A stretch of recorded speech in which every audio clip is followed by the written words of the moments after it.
Hi everyone, it is the 12th of August of 2023 and I'm going to be taking a look at this magazine here, which I've never heard of before, called Maximum.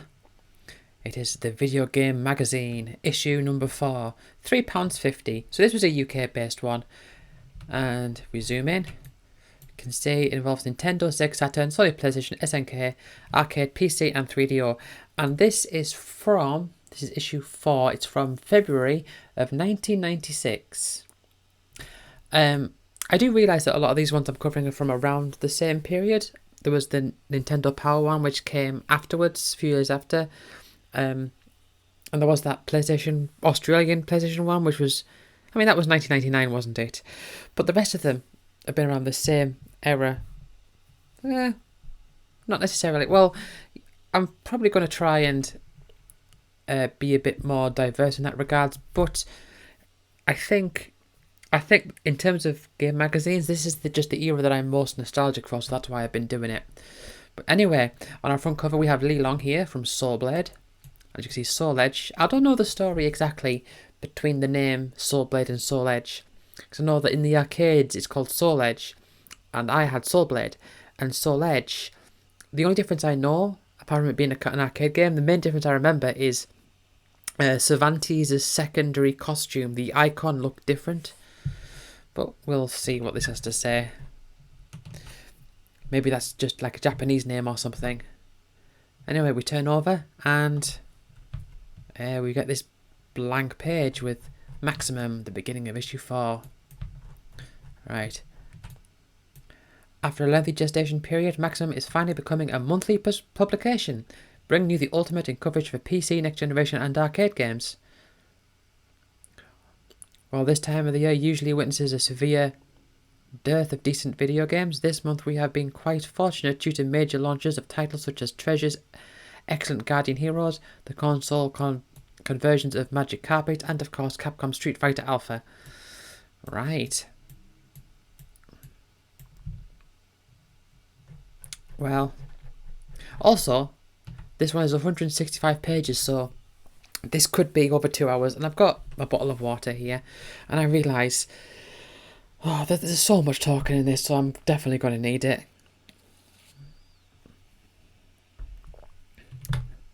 Right. And here we have this creature. Still Maximum. They're still advertising the magazine itself. So Maximum Extended Play, what is this? Oh, this is just like the contents. So Soul Edge, Space Hulk, Heretic. So there's a lot of like multi-page coverage of different games by the looks of it. Virtua Fighter 2. Battle Arena Toshiden 2. Didn't really play Battle Arena Toshiden 2 very much.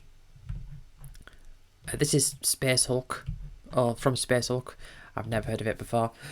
I did have Battle of Toshiden 2 on a demo disc. I had the first one like on a proper disc. I think I did. Maybe I didn't. I know I borrowed it at one point, but maybe I got it eventually. But it's not that great. And Battle of Toshiden 3 is better, I think. Okay, anyway. Here we have Soul Edge. So this is going to be about the Soul Edge, like, is in the weapons. Oh.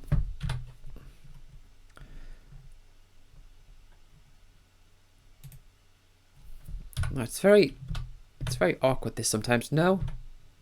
Come on. Right.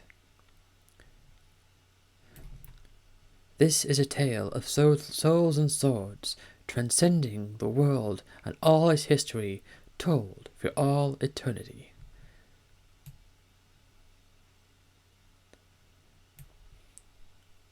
You gotta get to Dad, you saw something you saw to carry home. Do.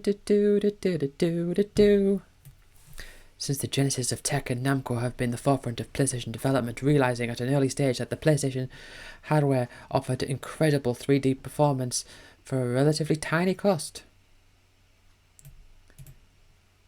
The System of 11 board. Oh, right, so this is particularly talking about arcade stuff. Early reviews in the UK press, which by the way were taken from a 50% complete Soul Edge board, on a location test in the Namco Wonder Park in London would appear to be quite negative. Oh.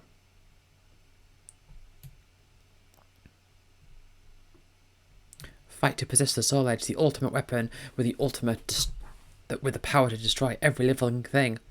See, oh yeah, so see here it's talking about the graphics. Like the aged Virtua Fighter and the rubbish Toshinden 2, it runs at 30 frames per second. Initially, it has to be said that the game looks quite jerky. That's interesting that was like a talking point back at the end of the 90s. Emotion capture. You got some screenshots here. So my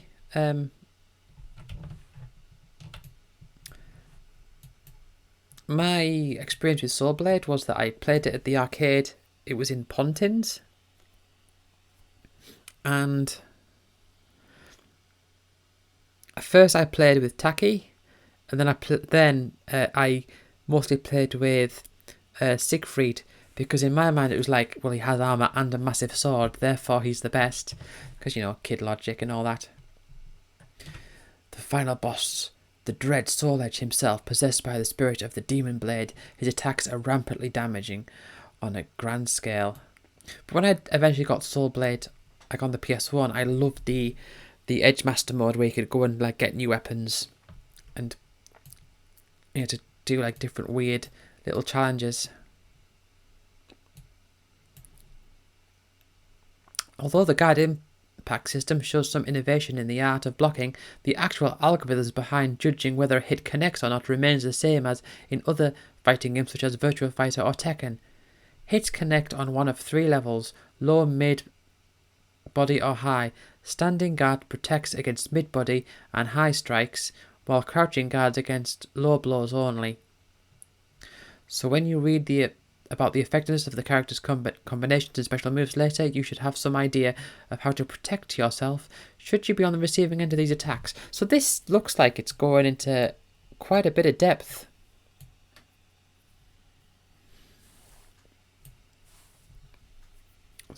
So they're talking about throws, holding down guard with either vertical or horizontal attack buttons produces one of 2 throws.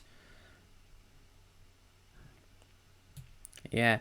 Also, this game, if you were guarding and they hit you, your weapon would lose health, and then when your weapon like health bar went down the whole way, you lost your weapon. You had to like punch and kick. And also there were special moves that you could do, which would actually drain some of your weapon power bar, whatever it's called, your soul or whatever.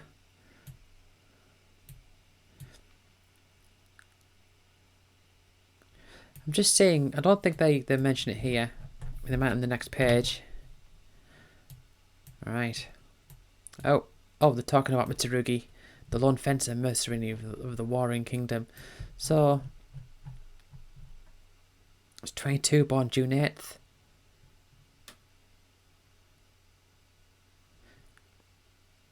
Player 1, Kofuji. Player 2, Sakari. Oh, so they have different weapons if you play player 1 or 2. Well, that might be a Soul Edge thing that wasn't in Soul Blade, because in Soul Blade you actually got new weapons as you progress through Edge Master mode, and you could, in arcade mode, you could choose which weapon you used with its all their stats and everything. So this is about different moves. Fiery Howl. Is it going to show the edge attack, whatever it's called? Another one of 3 attacks around Shinto movements. The MD Kagura is a simple one-hit attack that is pretty successful at catching human opponents out because of its wide sweeping motion. It has plenty of range, and it's also a knockdown move, meaning that it's easy to follow up. Simple to master, quite annoying mid-level attack. Yeah, so they're really going out all out on this. You know, they've got like 2 pages dedicated to one character, and they're listing like a bunch of moves. I don't know if it tells you how to do them. So we're going to go through each character. Siegfried. I will not rest until I have vengeance for my father. 16. Siegfried is 16. Oh. So he has the Zweihander regardless of whether you're playing as player 1 or 2. Or did I misinterpret that previous one? But yeah, it's so weird to think, like, looking at these old games, you see the characters are like 17 or 16 or something. Because at the time, it's like, oh yeah, they are fully grown adults. And now you look back at them and you think, like, they're just children. I didn't know they were children. Sophatia, how old is she?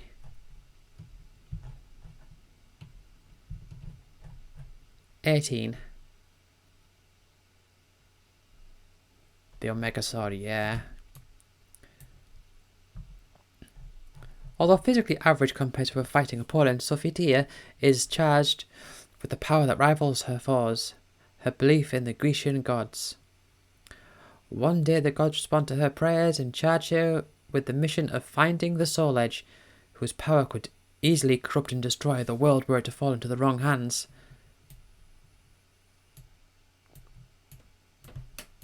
Yeah. Yeah, so I'm not going to go... I mean, this might speed it... I mean, I said there's 162 pages here, but this might speed it up if it's a lot of, like, specific details that I'm not really going to go into. So, who's going to be next? Huang? I'm going to guess Huang or Shungmina. Or Li Long. I like Li Long's level. It's like you're on the raft. You're on the raft as it like flows through. Is that it there? I think so.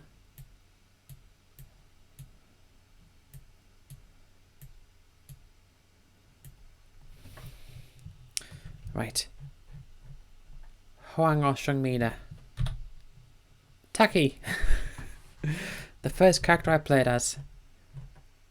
And she is 22, unknown birthday.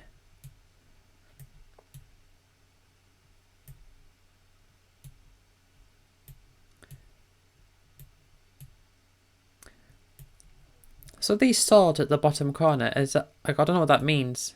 Is that like survival mode? Because it says win 4 there, so I'm guessing that's survival mode. But that wouldn't be in the arcade version, it would just be arcade mode, wouldn't it?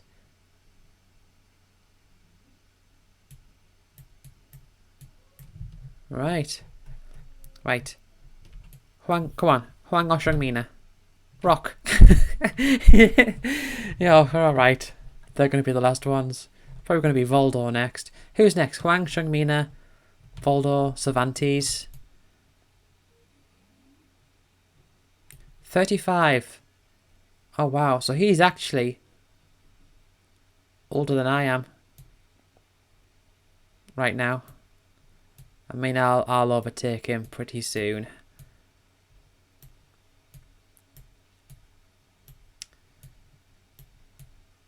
Rockney.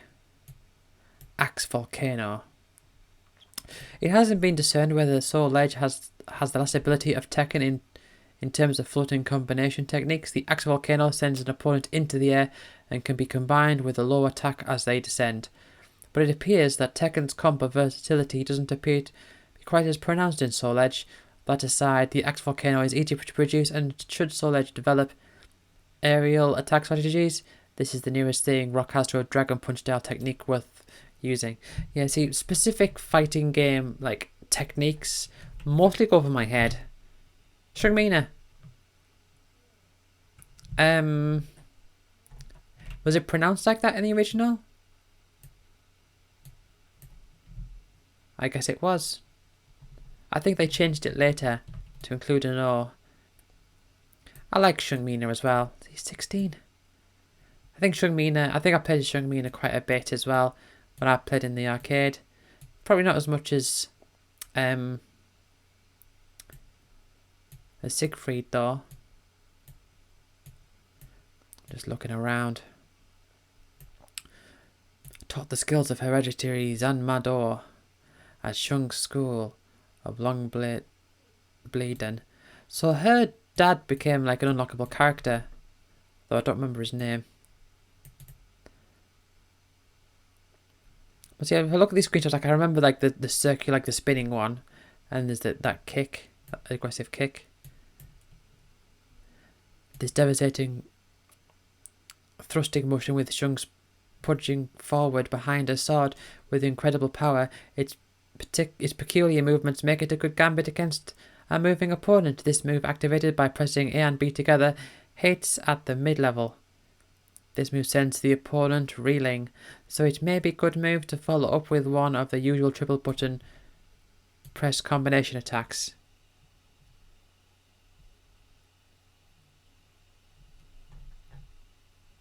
Okay, next page.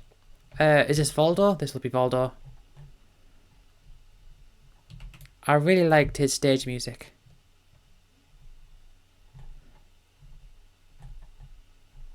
Voldo is 43.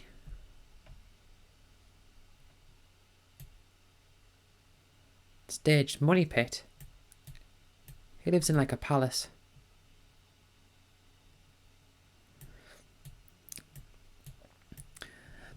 The thing Voldo comes across to me is more like the closest the game gets to a traditional like fighter with punches and kicks, because his weapons are, I don't know what you call them, but like he wears them on his hands, so he can swing it round. He can swing it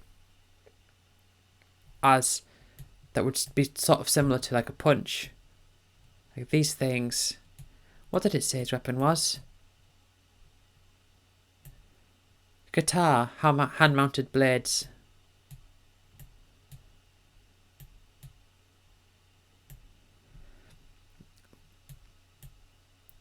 But yeah, very, very flexible. Like his grab moves, he'd fling them on the floor and crawl over them, and another one, he'd jump into the air and spin as he lands on top of them. Right. Huang and Cervantes, I think they're the only two that are left, I think. Oh!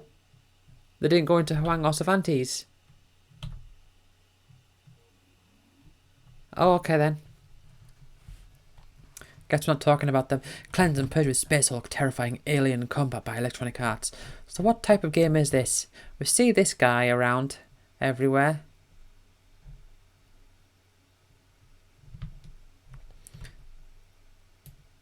The fate of the Galactic Empire rested in your squad of Terminators. The Emperor is counting on you, on your team's unfaltering and fearless devotion. Do not fail him.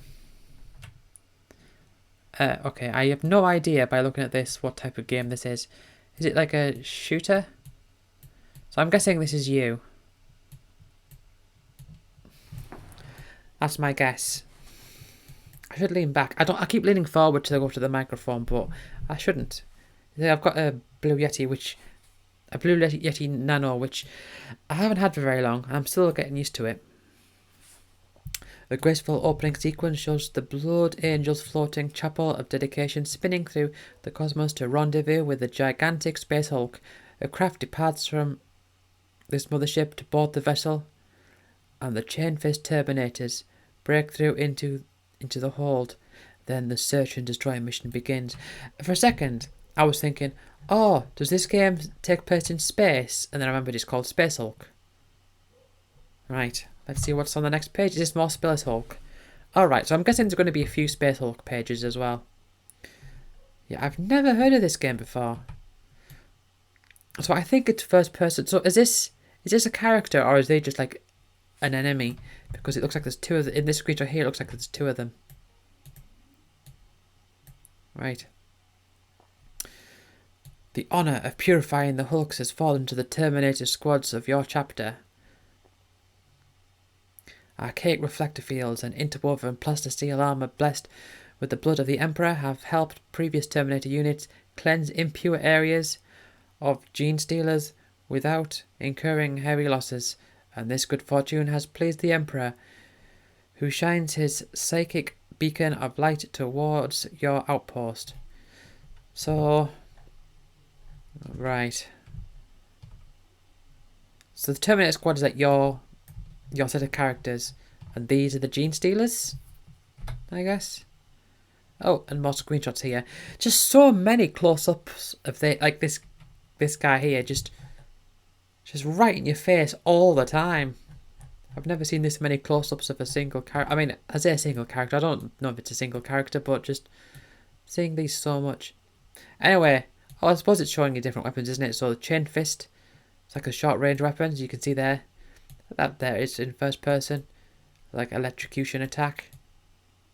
Ah, right, yeah. So this is showing the different weapons. So this is a good magazine if you really want. It seems like if there's a game or like a few games that you're interested in, it's got the front cover, then it will go into some details. Although I guess the other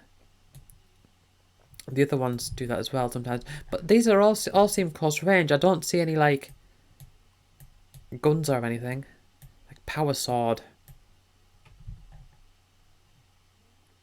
Stormbolter. Gun down alien atrocities while they close in for the kill. The closing in is what they like to do by the looks of it. The first of the Terminator's range weaponry is the standard issue bolter, firing hard-pointed armor-piercing shells that explode into thousands of shrapnel pieces on impact. The bolter has been responsible for the most deaths of any weapon throughout the armed conflict. Right. But even still in the screenshots, the enemy seems close. And, oh, even more. Some more weapons. I'm not going to go through all of these. Got the flamer. So, can that set them on fire? Meaning they can... I would imagine it would be like damage over time. Flamer, assault cannon. That's... Because that's short range, but I've never... Like a short range weapon, but I've never seen... Like I say, all these screenshots is it's just right in your face, just constantly. And when it isn't, it's like small screenshots.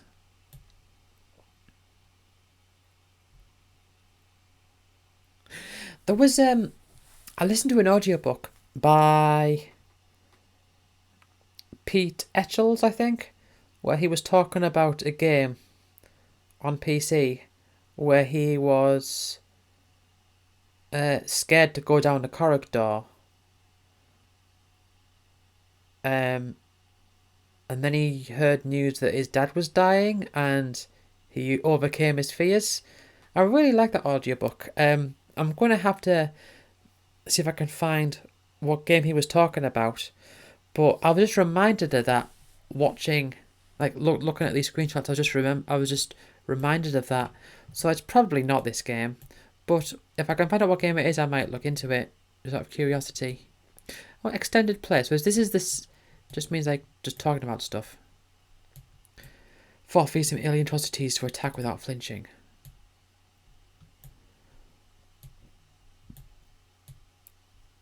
It's very bright here. Second and third generation offspring from human and gene stealer reproductive atrocities became known in the hive as hybrids. They tend to the needs of the magus or patriarch whilst training themselves in the way of human warfare. Okay.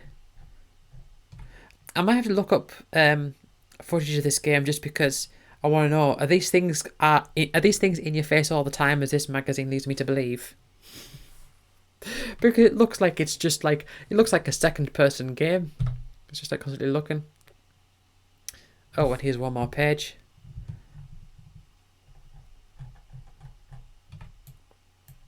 I am the Magus, I shall burn your souls. So they're psychic by the looks of it. Chaos Marines. These are different creatures. The suffocating force of evil has warped and twisted former humans. Oh dear. Anyway, on this side we have the Nintendo Ultra 64. Oh. So... was that the name of the N64 before it came out? I think that was the case, because I know there was like an add-on that was made, but I think Ultra 64 was just what it was called before it officially came out. About to buy a new games machine? Is it worth waiting? Yes. 32-bit CD machines are fine, but they don't cut it where it really counts. They just don't have the power. This does. 64-bit power, Nintendo Ultra 64.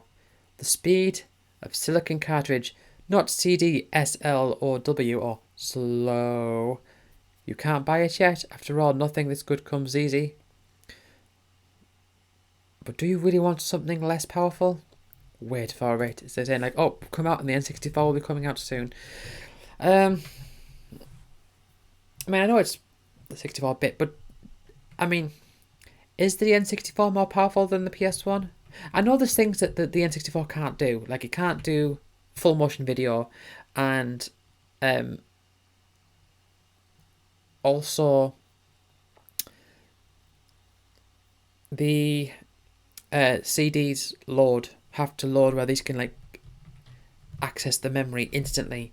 But I don't actually know if graphically speaking it was more advanced.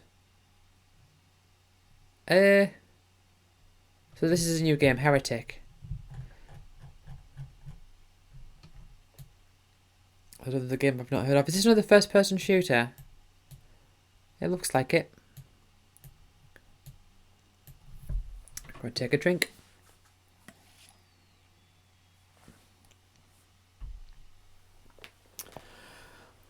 And stretch.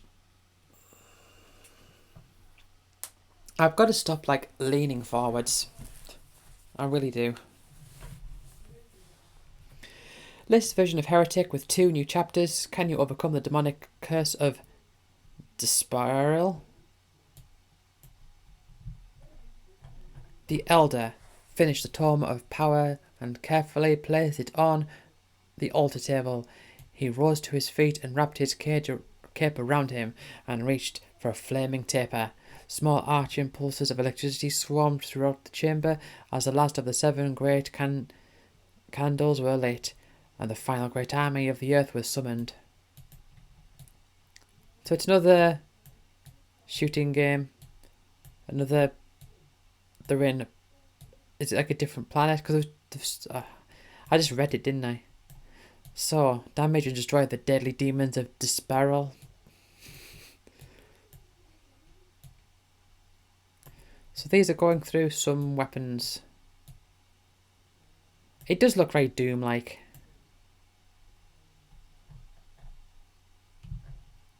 UK gamers received the finest version of Heretic ever known to man.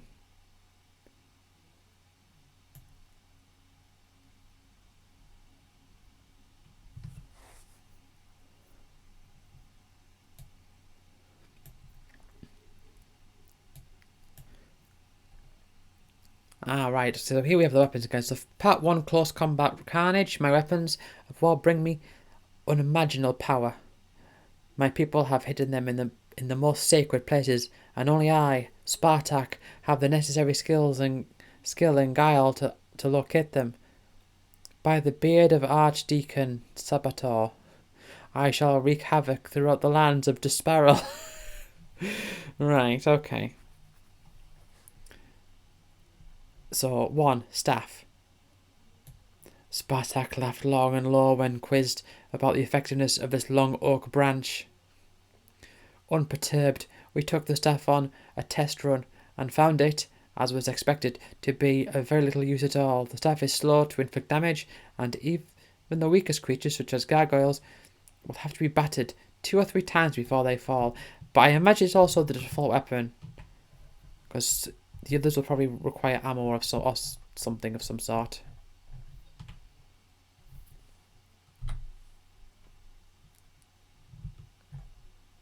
But I do like the art style of this game.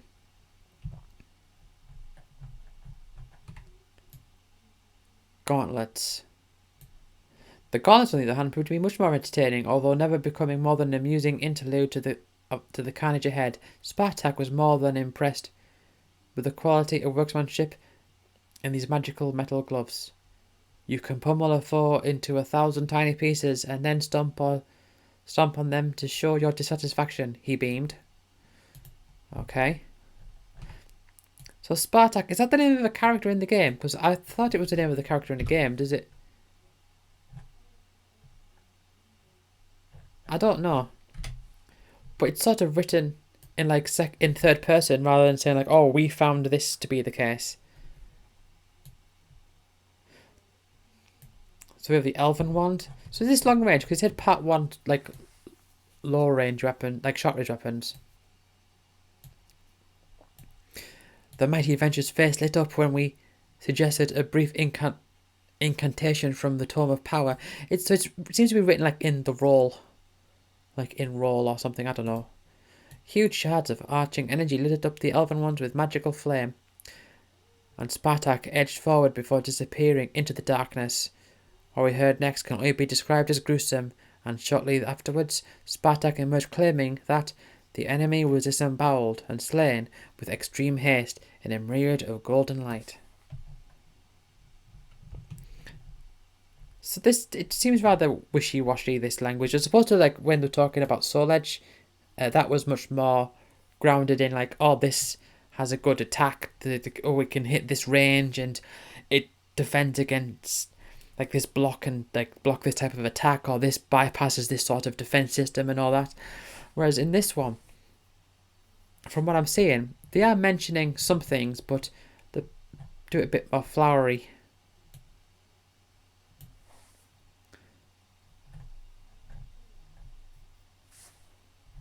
So get into more powerful weapons.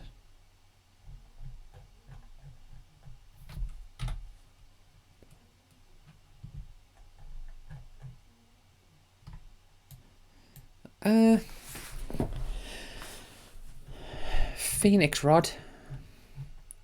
Hacking through the Despiral's living quarters, our hero stumbled upon the Molotov's Molotovs, like Minotaurs, but different. Fishing off the remains of a were-dragon, somewhat perturbed. They like that word, don't they? Perturbed and unperturbed. At Spartak's ungainly entrance, they raised their axes in anger and pushed forward. Okay, so it's... Okay, well, they didn't have a bit that said, like, long-range weapons, so they just started with part 1 short-range weapons, so I don't know what's going on there. Anyway, Sprite, guaranteed to quench your thirst. What is going on? It's the Robot Wars font. Image is nothing. Is everything. Up your thirst.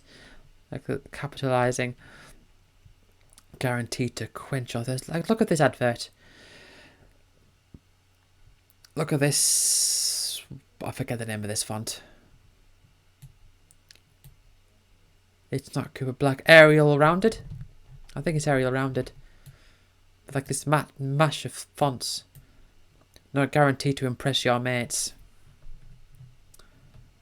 I don't know what that's got to do with anything. And here we have the Neo Geo. Okay, and here we have all new real about Fatal Fury. Learn the secret arts and defeat Geese Howard once and for all. So we have another fighting game.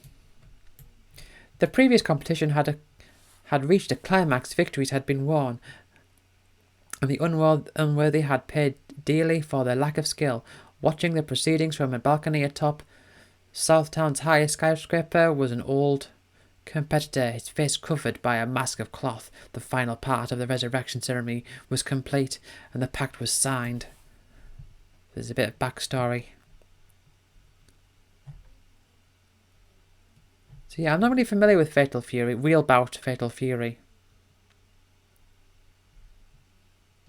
But yeah, this is this is the type of game that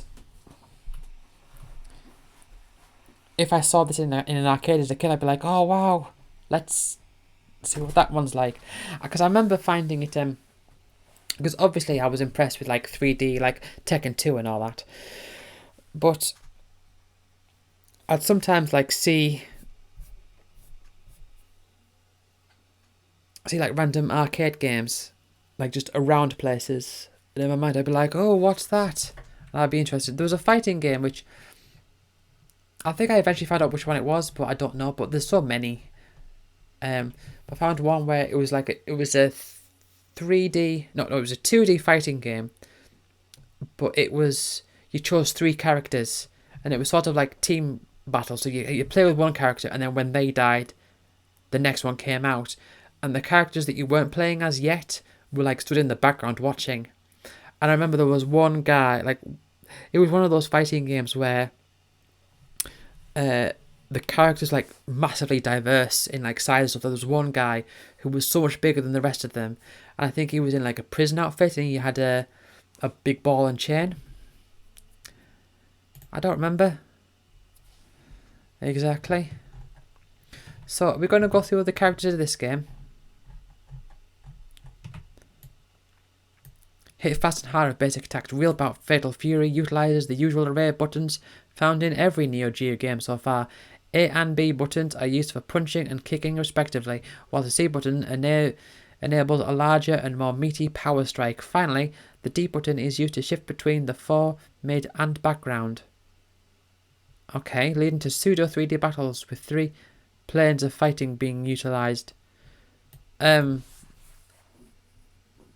well that's interesting. I don't think I've seen that in a 2D fighting game before. Oh, Andy Bogard. So they are going into some details of the characters. Born and bred for bouts of brain bashing. Oh, no. Yeah, so they are the cunning king of kickboxing. Not to the same extent, but they are going into some details of the characters. Okay, so that thing where it's locking on the cursor. Fatal Fury 2, second in the series. That was a previous one, I take it. So, Glees Howard. So is this Glees back from the dead to retake his throne?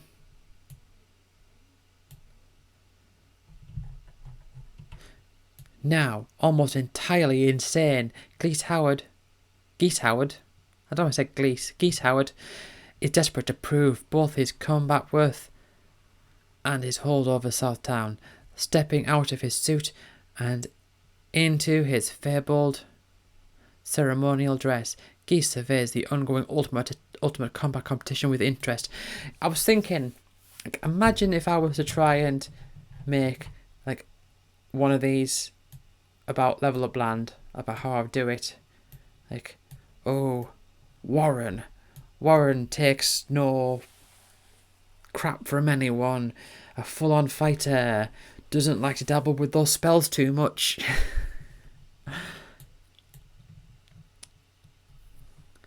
And Ryuji Yamazaki, silent terror stalks with a vengeance.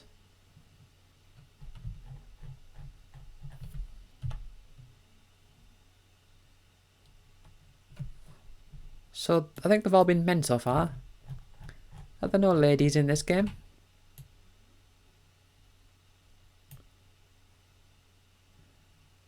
Original fight surprise with style. Oh, well. It's like we might have some. But just very briefly mentioned. I don't know. Duck King.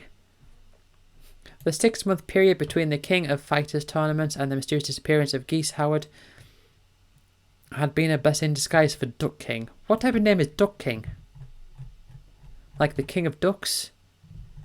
So is that Duck King?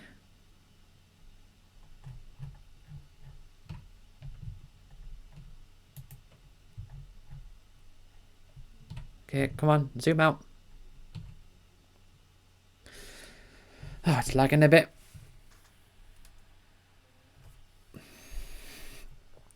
Duck has wisely decided to help the possessed Mr. Howard. Fighting-wise, Duck remains flamboyant and fast, with his trademark roll and a firm maximum favourite.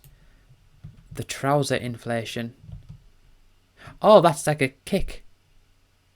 So he's like, okay, I see now. He's like spreading his legs out to do like a weird kick. So is he like Eddie from Tekken 3 then? Because Tekken 3 wouldn't have been out at this time, I don't think. Blue Mary, Billy Kane, Bob Wilson, Sakaku Mochizuki. So they're very briefly going over these, not talking about the attacks or anything. So is that like the character in the normal form? Sukaku. I wanna Sukaku considered his past exploits an attempt to gain the I guess how you pronounce it, scrolls to be less than successful. The Mochizuki clan has pledged to obtain the papyrus papers at all costs, and the tribal leaders have stated that this is Sukaku's last outing. So, okay, come on. That's Sukaku's little avatar thing, and so looks like there's like human-ish legs, and is that like a walking stick? And then they burst out or something. Oh no, that's Sukaku there. Right, I see, and that's like an attack demon, I think.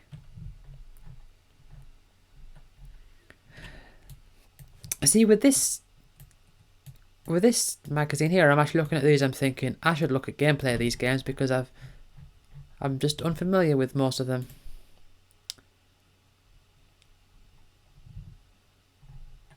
The Secrets of Virtual Cop are now available. Portal the street with a vast range of killing ordnance. So this is sort of like a light gun game. Immediate ranking mastery and check your bookkeeping. Instead of battling through the entire game, you may achieve the fabled ranking mode by executing this cheat at the Sega screen. There's extra modes that you normally have to unlock. I see, I think. Stage 3 secret boss Joe Fang. I'm through with you two. Now meet your maker. So that's Joe Fang, I guess. Playing the game through consecutively allows you to enter into combat with the game's real final boss known as Joe Fang. This is the pilot of the attack helicopter seen earlier, and the figure behind all of EVL's illegal gun running. This is the actual final boss. So is there a fake final boss? Maybe so. But anyway, here we have Defcon 5 on PlayStation, and this is not designed very well. Black. Look at this. I don't know how much of this is just like the printing, but they've got like black and red text on a black and red background. This is gameplay beyond your wildest nightmares. This is the most absorbing strategic thriller of them all. This is Defcon 5 and it is now available on your PlayStation. So what is it then? Is there an image up here? Some sort of shooting thing? I don't really know. Right. Guardian Heroes. So is this... I think... Oh no, hold on, no. Guardian Heroes. There's an RPG... Guardians Crusade, as I'm thinking of. Guardians Crusade. There's an RPG called Guardians Crusade.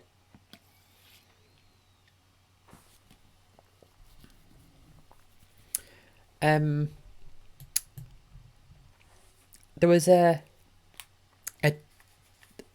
in my school there was a teacher who had a poster of Guardians Crusade in their classroom, but I only saw it once because I only ever had one lesson in there. I think it was like an English lesson, like they were a substitute. So I went into that room one time.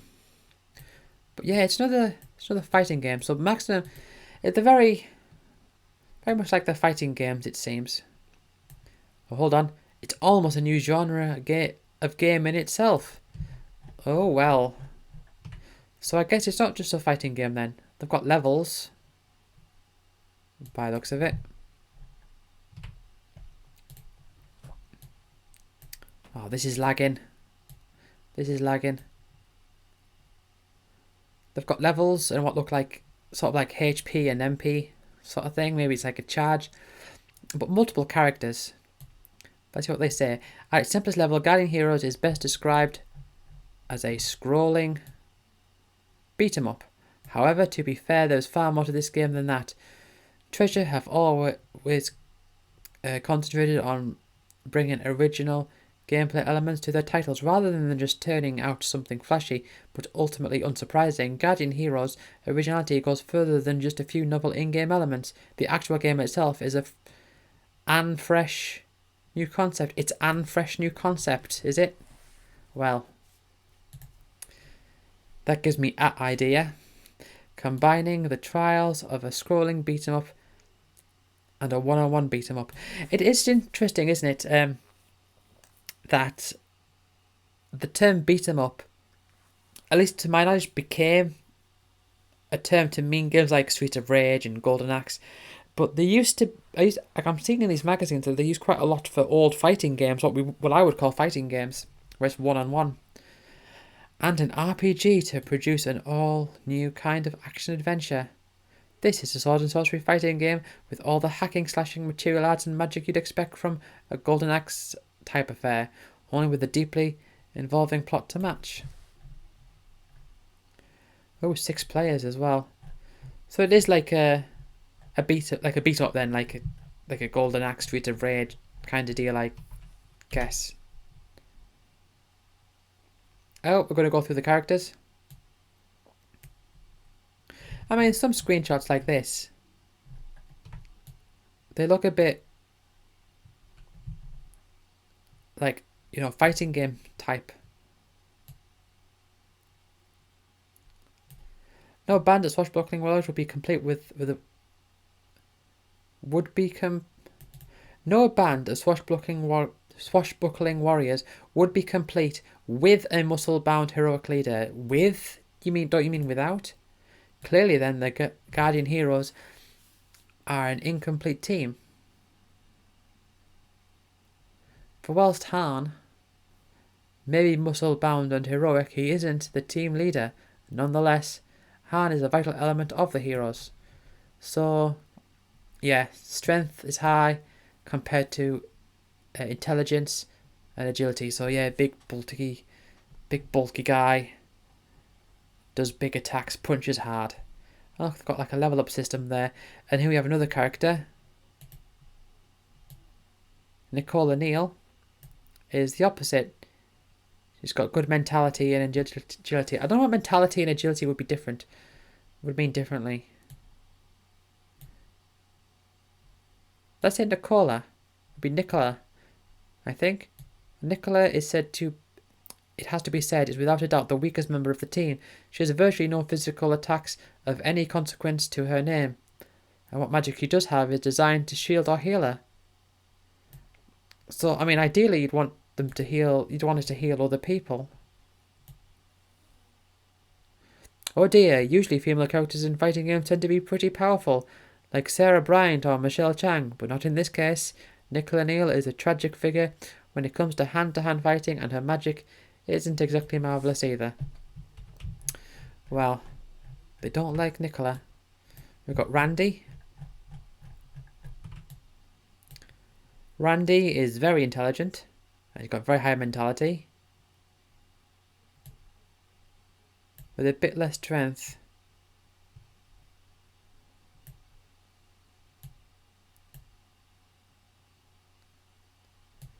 The mysterious Ms. Green is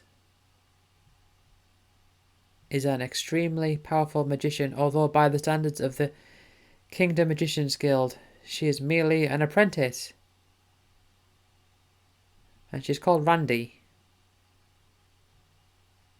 She's a sorcerer supreme with a saucy name.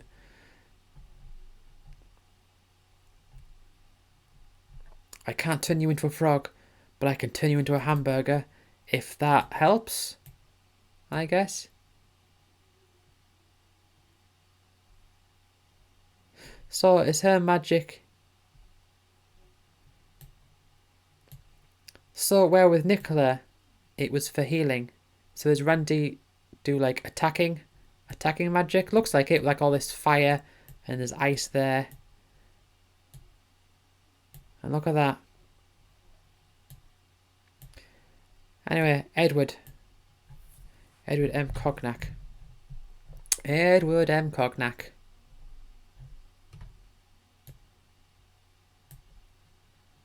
Oh, we're not going to get any details on Edward?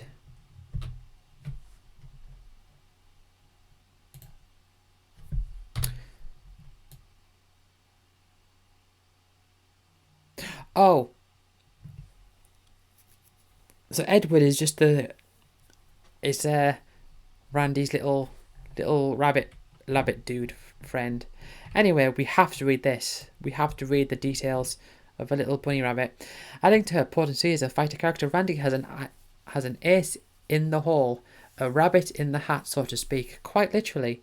Unlike most magicians' pets, though, Edward M. Cognac is a rabbit possessed of enough raw power to defeat even the most potent enemies. The player controlling Randy can also take control of Ed any time they wish. Pressing guard in a direction allows him to be moved around.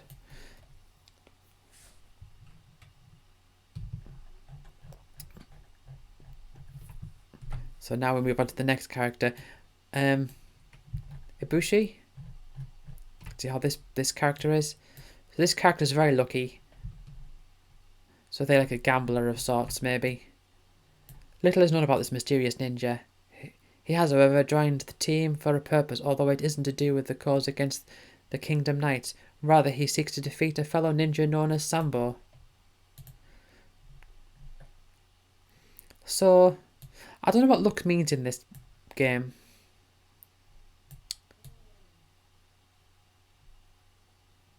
Tell Joe Musashi to go collect his pension book. Look, 2 level ups there. Level up, level up. Although he is the luckiest of the Guardian heroes, this ninja also relies heavily on some excellent ninja magic. Behold above as he decimates an army of enemy sprites, sparing no mercy. Okay, but I'd like to know what luck means. Is it like critical hits, maybe? Which would make sense for a ninja. Anyway, we've got the undead hero with all question marks. Oh, before that, though, we've got Selena, who is even across the board. So Selena is the leader. With a price on her head, Selena only has so much time to uncover the secret behind the rising evil, save the kingdom and clear her name. Alright. So why, that's a question mark. What does that mean? Oh no, they're all 5. That's the next one that's all question mark. Ever picked up your teeth with broken fingers? Oh, that's a threatening line.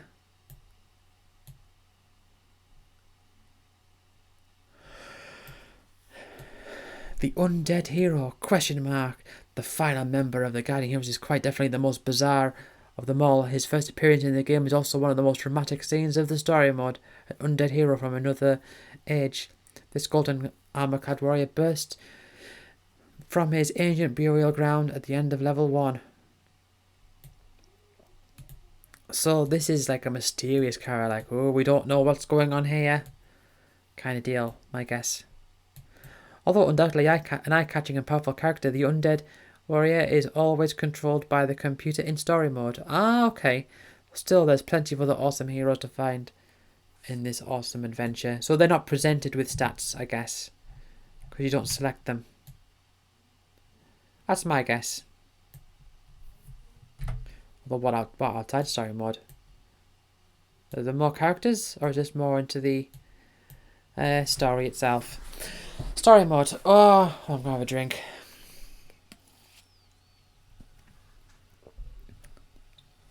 This is going to be a big one, I think. A long video looking into this. Multiple routes mean no game is ever the same. So split paths then.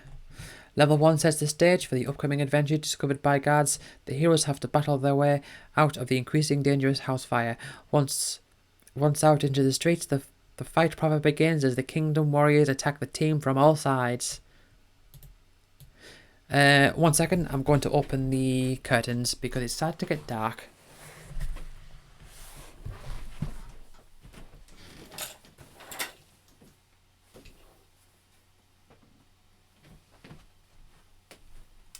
Right, well, I've, see, oh, hold on.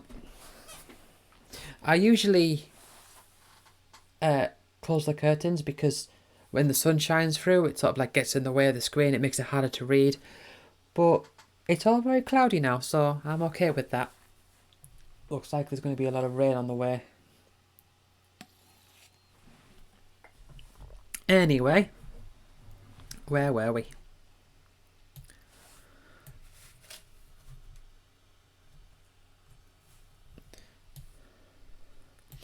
Multiple endings, including the original Gunstar Heroes boss. So is this related to Gunstar Heroes then? And look at this plant boss. After 3,000 years, finally I am reborn. I wonder if there's a magazine on RPGs, like JRPGs. That would be interesting. I have to look into that. Do you chase after the escaping boss from the stage you've just completed, or track some down some other evil in a nearby village? The possibilities are endless. Nearly endless. That makes no sense. Level 2 continues the popular undead-themed zombie warriors rise from the ground to face our heroes. Things don't get any better once they're defeated. You get to face a massive cyclops while trapped in a magic menagerie.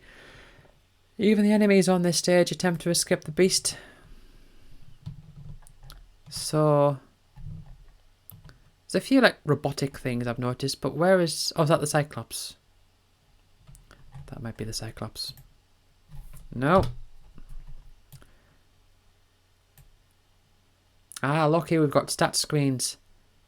And like level up. With every hack and chop, your power grows. Oh, let's read this. Guardian Heroes cleverly blend the character building elements of an RPG into the game without hindering the pure beat 'em up nature of it. Each character has a number of attributes, strength, vitality, and the like, which we show in the next to each character profile. Pausing the game at any time brings up the character chart, showing these attributes together with what experience level the character is on and how many points they need to reach the next level. At the end of each stage, each new level gained becomes a point that can be added to one of your character's attributes. Okay. The only way to get these experience points though is by fighting and using magic. You don't need to worry about potions, amulets, lumps of meat or anything else. This is a fighting game after all. So can you go back and grind up if you need to? Oh, look at all those characters. Oh, is that like a... So we've got the little rabbit there. There's Randy. There's the first guy. So this is like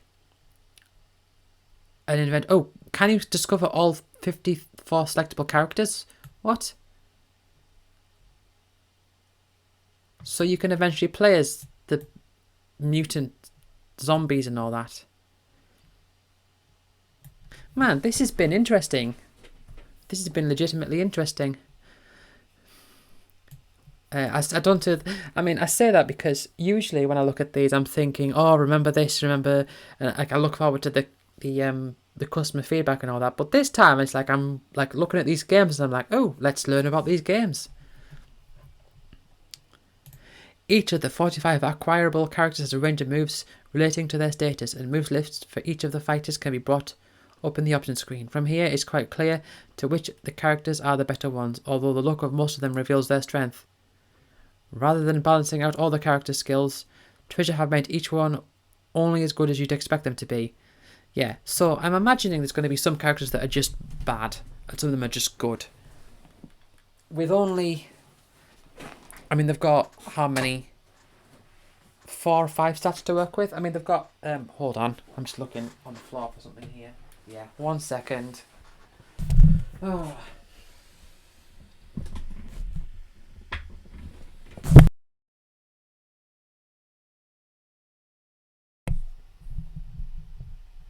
Okay, so I accidentally turned the volume off there because I turned my chair around, but it's up and working now.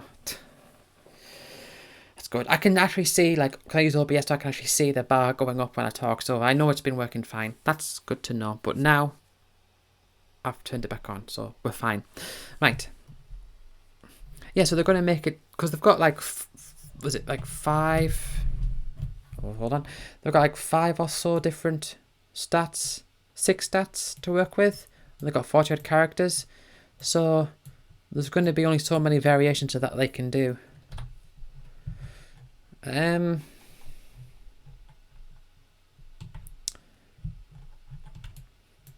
before have 6 players versus combat been witnessed. So what is this for? It's something like...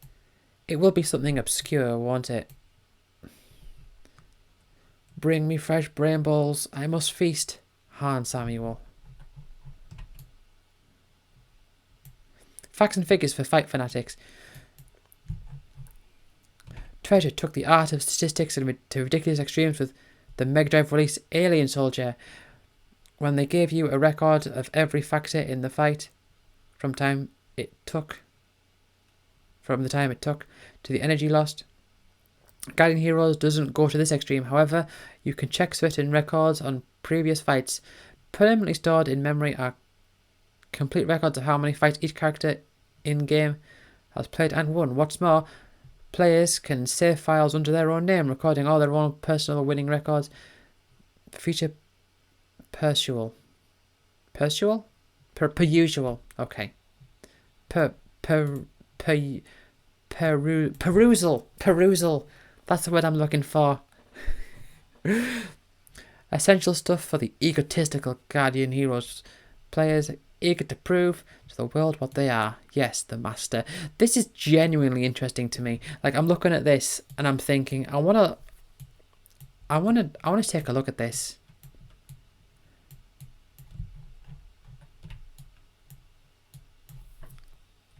I'm going to have to look at this magazine more often. This Maximum. So here we have another fighting game, Street Fighter Alpha. I'm not as interested in this. So, but I think Maximum, I mean, I've got to look into them more, but I think Maximum is more, like, is very fighting game focused by the looks of it, like arcade focused. Extra options in the home game. As is traditional with Street Fighter home conversion, Street Fighter Alpha contains an extensive options screen, allowing the player to tailor all aspects of the game, from the fight speed to the button configuration. These options can then be saved to a memory card and loaded with the game to save time. A special mention must go to the addition of a brilliant 3-in-1 button option, which allows a single button to act as if all three punch or all three or kick strengths are pressed simultaneously. Right. Street Fighter Alpha is the most beginner-friendly Street Fighter yet, on top of the beginning mode, which allows for automatic blocking and instant 2-button super combos. Okay. Yeah, I'm not going to hang too much on this.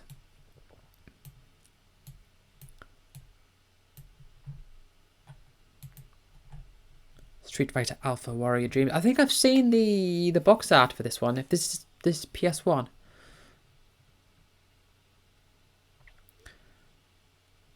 Definitive trading schemes. What if you've never actually played a Street Fighter game before, or haven't played any fighting game at all? What if you're new to video games market, own a PlayStation? Ah, there it is. Like the look of Street Fighter Alpha, but couldn't tell a chain from a combo?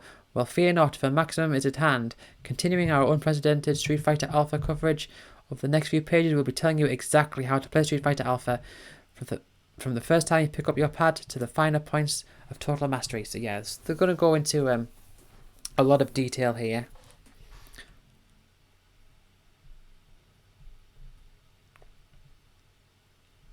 I'll tell you what things are out of it.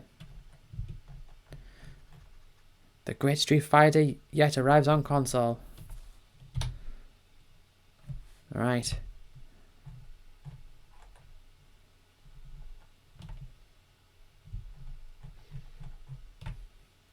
So, like I say, I'm not too interested in this particular bit, but I am this magazine, I'm like, oh yeah, this is genuinely interesting for a lot of it. Certain ordinary kicks and punches can be strung together simultaneously to form an unblockable combination. This is where I suck at fighting games, by the way. Like doing up triangle, down, quarter circle, left, square. It's like I can't, my thumbs can't time it right. Whereas if there's something like, if there's like one button to attack and one button to jump or one button to do something else, and you give me like an arena, I can use that knowledge to like get around and do stuff. But when it's stuff like this, that's where my brain struggles. Test each character in training mode to see which punches and kicks they can chain, as these will be the basis for their advanced combos. Chaining is a good method for beginning players to score big combos. Right, honestly, I don't know what the difference is between chainings and combos.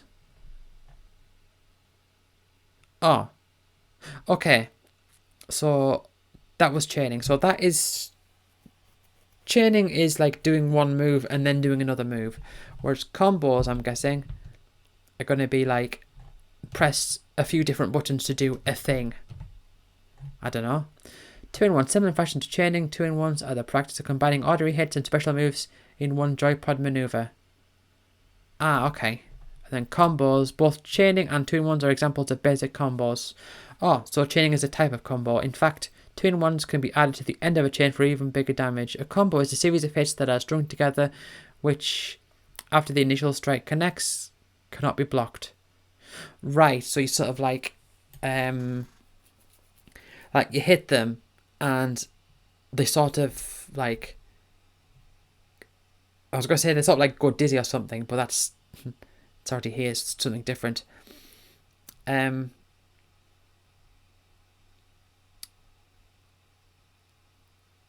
I don't know. I don't quite get the lingo. Anyway, dizzies. Yeah, once you've done so much of the combo, they become sort of incapacitated in a way, I guess. Dizzies. Why dizzies in the intermediate and not the basic section? Quite simply, because in Street Fighter Alpha, they're bloody hard to get. Yeah, so you sort of like... The sort of... they can't do anything for a bit, so that just... it allows you to... Gives you more time to attack. Pinning. Pinning is the art of forcing your opponent to block the moment they get up for the ground after being knocked down, though your opponent can buffer an attack to perform it the second they are free to move and thus be hit. A well-timed and placed strike can reduce their chances of success. Favourite attacks for pinning are jumping roundhouses, jumping shots, fireballs, which are cheesy, and any form of overhead attack. Okay, I don't quite get that one.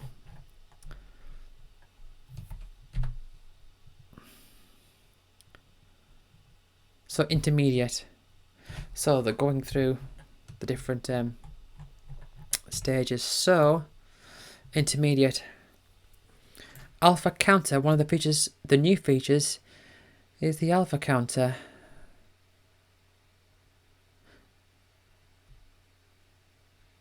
Okay, so they can convert, as long as they have one level accumulated on the super combo meter, they have the opportunity to convert a defensive block into an offensive strike. Ah, right, so they hit you, you're blocking, they hit you, and because you've gained up this thing, you can counter that and start hitting them back, I'm guessing. Counter throws, aerial blocking. I'm not gonna read all into this. Super combos are extra special attacks that have the potential for causing more damage than any other move in the game, characterized by the delayed blue shadow of your character as the attack is performed. Right. Yeah, so like the powerful attacks in the game. Juggling, that's like keeping them in the air, isn't it? Attacking is first person in Mortal Kombat. Juggling allows certain characters to create a strike at opponents multiple times while they are in the air. Specific attacks knock an opponent off his feet and upwards. Yes, overhead attacks. So what's this? A standard jump attack formula is a high aerial attack by a crouching guard attack. Therefore, most players will block high and then automatically go low once you have mastered the art of the overhead attack. Okay, a lot of it goes over my head. Cross up is a flying attack. Aim to strike at the back of your opponent's head. Okay, I think I sort of get that. Like, I think I've seen like the kick, like you jump over them and you kick them. Right, and now we get into the advanced ones. So counterattack, when they say the best form of defense is attack.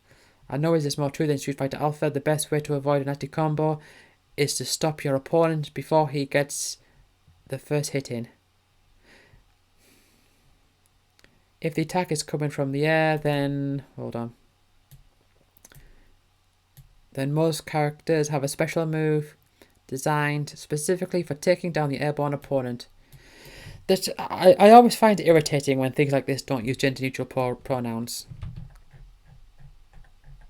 They say he all the time. Hey, there's more. Oh, We go through the characters. So we've got the character profile. We've got Akuma. Oh man. This is a lot. I'm not going into all this. So this is Akuma. The attacks. Intermediate. So look at this. Also new Street Fighter Alpha are the various symbols that accompany about victory. These are P for perfect, V for orderly win, or S for victory by special move. Oh, I've noticed those. I never really knew what those meant. I think in Street Fighter EX plus Alpha I've seen them, but I didn't know what they were.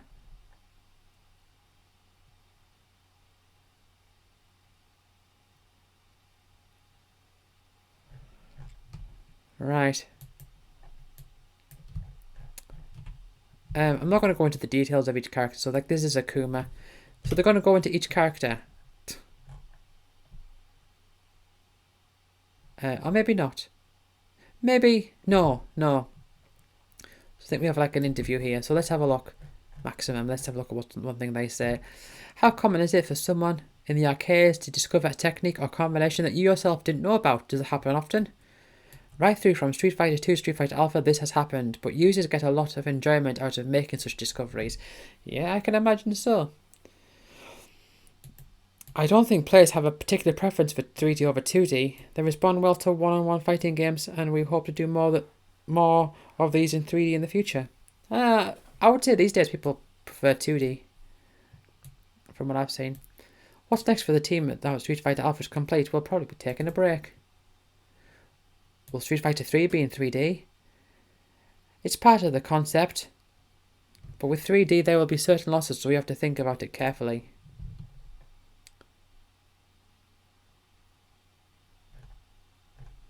Okay.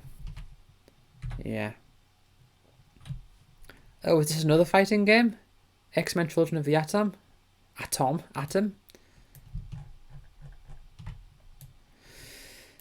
The feeble tornadoes of storm are no match for my strength. I am the unstoppable juggernaut. Hear me roar. So yeah, we have a massive character here. Got some moves. This is... Yeah, so this is X-Men game. They're not going into this much, are they? Or maybe they will after this page. Yeah. A page of adverts. They're going to go more into it, aren't they? Oh no. Okay, Magic Carpet. Now I've heard of this, but I don't actually know what the game is at all. I'm looking at these screenshots. I still haven't got a clue. I'm gonna have a drink.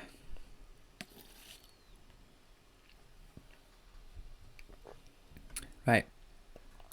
Free the 75 worlds from the fierce fighting that is raging. There are 50 initial worlds that cry out for your attention and must be restored before you move to the ice world hidden deep in the northern tundra. You must fly about these shattered realms, collecting mana ball after mana ball before the world can be restored. The mana you collect comes from 3 different sources. Firstly, it can be found floating freely in the valleys of the seas of a particular realm. Otherwise, it is contained in the spirit of a monstrous creature that must be destroyed in order to free it. And it's raining. Like I said, it was probably going to. See, this microphone is good, so you might be able to hear that. The rain hitting my window. It's nice. Rival wizards of immense power are not weak. Are at work, building up their own supply of mana, and this will be taken from their evil grasp if goodness is to triumph. I don't actually know. Like, so it's sort of like a 3D adventure game, I guess. Is this a different game now? Oh no, this is Magic Carpet still. Alright, okay. Well...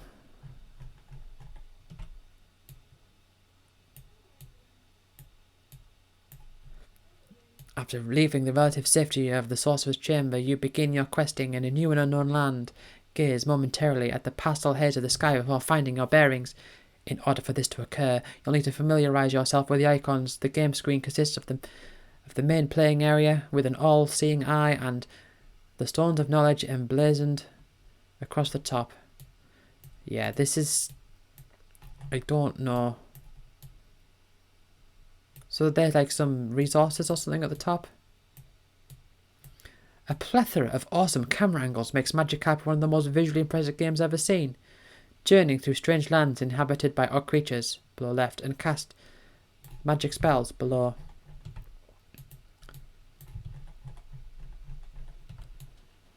So is it first person?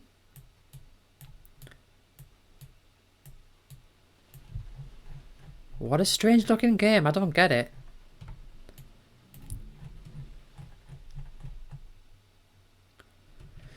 You may tap energy from a source other than mana contained in monsters, and that is from the initially neutral population on many levels. On many levels, there are a variety of strangely constructed towers, forts, follies, monuments, tents, and simple outhouses that you may possess in exactly the same manner. One of the most in-depth playable 3D action games ever seen. I mean, okay, hold on. So, is this your character? Why is it on an angle? Are you just floating around? So it's like a. I feel like it's like you're floating around. So it's sort of like you'd be like playing like on a plane or something, just on a magic carpet to fit in with that theme. Congratulations, Master Wizard. The world has been restored to nature's order. Now progress more frightening realms. When you finally complete a level, a great rejoicing takes place from the indigenous population, and you may allow yourself a pat on the back. A message indicates that all the mana has been successfully captured and the realm is restored, and you may return to your chamber to await the progress report.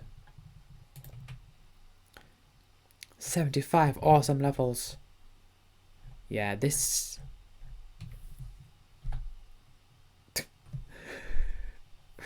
Right. Advanced guide.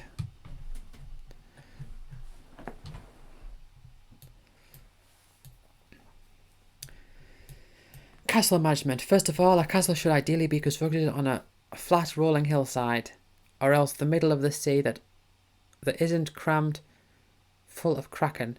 Resist the temptation to fire off a castle spell next to a cliff face, just to watch the amazing construction graphics on the ground morphed into the ground beneath the form a firm foundation, as although spectacular castles on entering parts of the scenery take longer to build.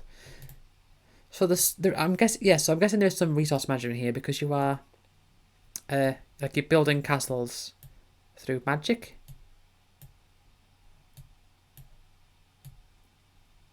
And there's a magic mirror by the looks of it.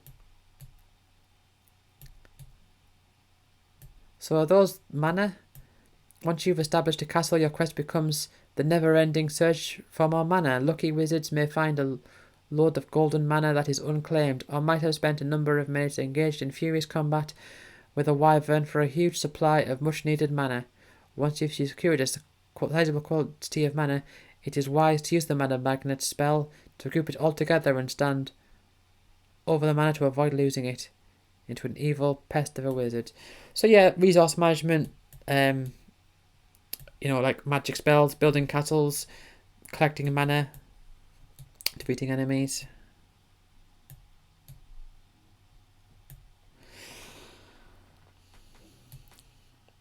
Should you manage to complete the first 50 phenomenally difficult levels of Magic Carpet, you are rewarded for your actions and given a new world to explore, known as the Hidden Worlds. Oh. Alright then.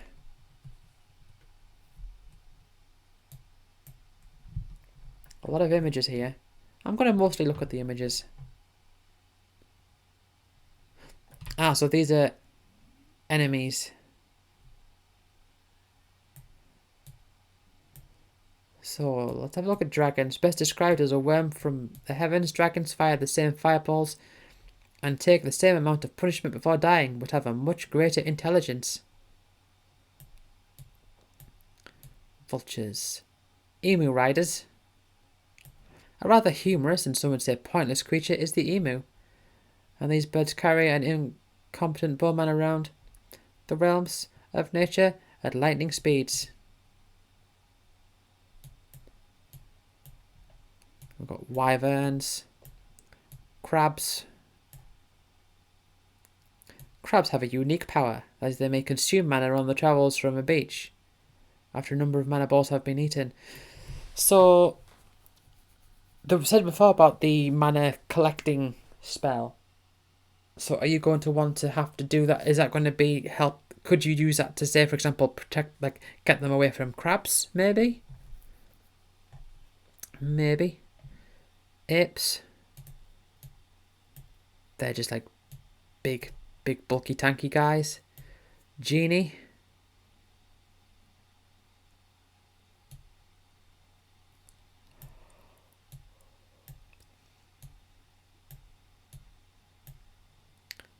Griffin, a huge and noble foe. Do not provoke the Griffin. The Griffin is one of the most intelligent creatures of the Magic Carpet realm and never attack unless you fire first.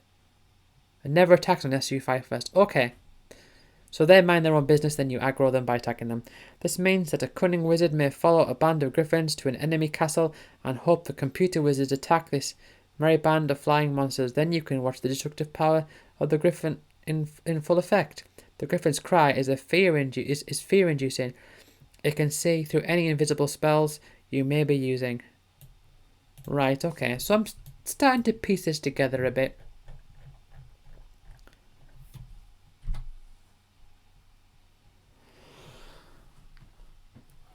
So now we're going to get into different magic that you can use, and this will cost the mana, I guess.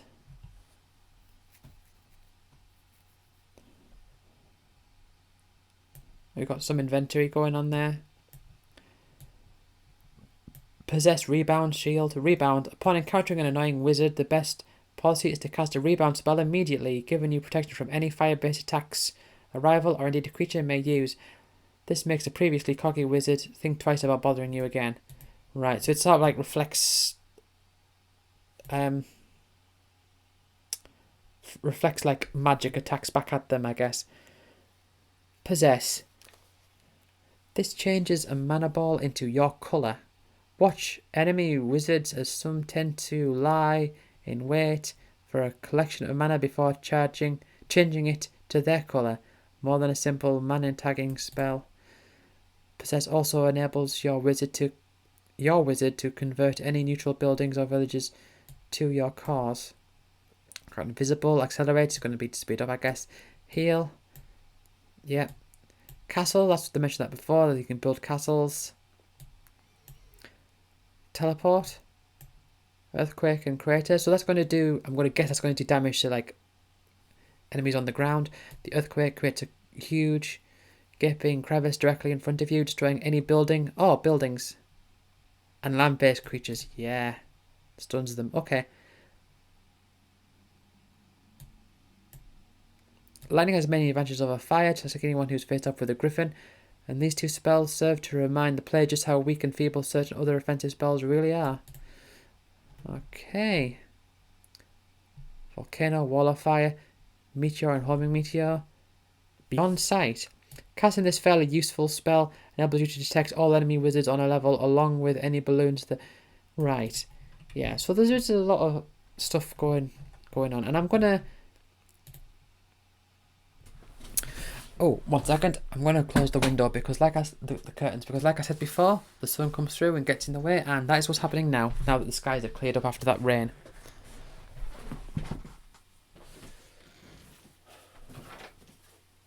Oh, and the wheel on the chair again.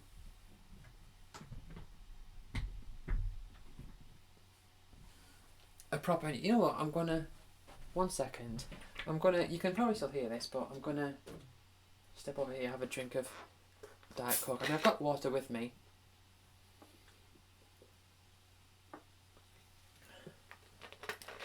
But, just thought I'd grab something else for a little bit. Okay. I'm going to sit back down now. I don't know, I'm guessing you heard all of that because, like I said, the microphone picks up quite a lot.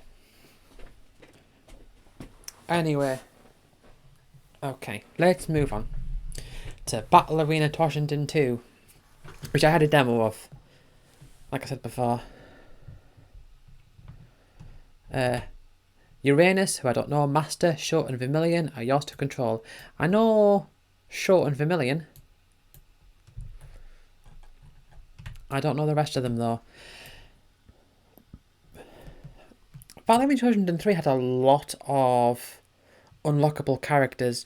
It had for each character you started as, it had a corresponding unlockable character for that character for them, and they were always like very similar, but maybe sometimes they had like a gun as well. Like, Rungo, for example, is the character with a big club. With him, you unlock Adam, who's a big robot who has all the same attacks, except Adam can shoot bullets as well because Adam's a robot. And it's funny, like, using their like smart bomb style attacks. Like, you use one of them, and then like I say with Rungo, it makes like this rock appear out of the ground. But Adam, it makes like this engine appear out of the ground. So each character had like a corresponding other character that was like a reflection of them of sorts. So there's quite a lot of characters, and I can't remember them all, but I remember Vermilion, and I know Shaw. Uranus and Master, I don't know though. 2002 came as something of a disappointment, especially when the breathtaking Soul came to our attention, but those PlayStation owners who already have 2002 in their collection still have one feature of the game to get excited about: the 4 extra tournament players. This brings 2002 back into the limelight momentarily and adds more enjoyment to this flawed but entertaining release. Yeah, and I think Battlefield 2002 didn't have EG's theme, because the EG's theme was in 1 and they brought it back in 3, but I think in 2 it was different, which was a shame because it's one of my favourite pieces of game music, if I'm honest. Uranus, the bringer of light and goodness, descends to halt a reprobate. The angel of eternal light has flown down to the mortal earth after she heard multiple mutterings by Chaos. I know who Chaos is. The agent of terror. Oh, I mean, not Chaos, because I remember Chaos. I think Chaos was playable in the demo. Master? Who's Master? A pint-sized heroine with the largest sword known to humanity. The ancestors of the Turkish dancing waif known as Ellis were somewhat strange. Possessing fantastic psychic and combat abilities throughout their lives, the psychic bonding between these supernatural entities was so strong that the secrets of utilizing such inner magic had to be carefully controlled. Upon hearing that Ellis was entering the competition, a spirit guide was summoned by the conscience of her ancestors to aid her, as she does not understand the full extent of her abilities. The Master appeared, summoning the rivals of Ellis to their watery doom, whilst challenging... This is one long sentence. Whilst challenging Ellis to a bout of combat to control herself. Yeah, lots of commas. Vermilion. Yep, that's how I remember Vermilion to look. And this Shaw, the flamboyant fighter, returns to shake his fist at hopeless amateurs. So Shaw was... I know Shaw was present in the first game, but I don't know how you fought him. I know Gaia was like the final boss.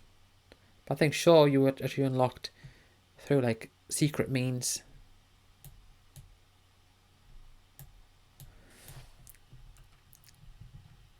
And then Vermilion, he has 2 guns.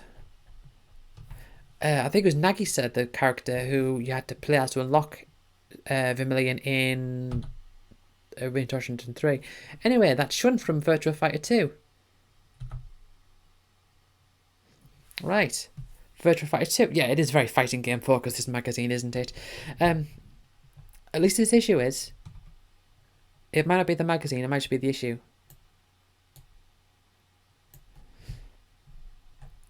But funny thing about Virtua Fighter 2 is I played this at the arcade, where I first played Tekken 2, I think it was.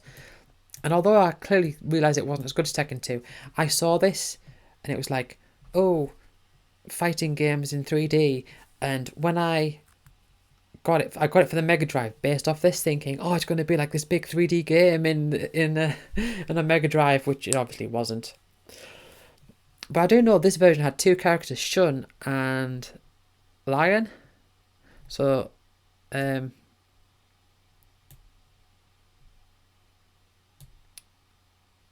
don't know. Shun was the guy on the previous page.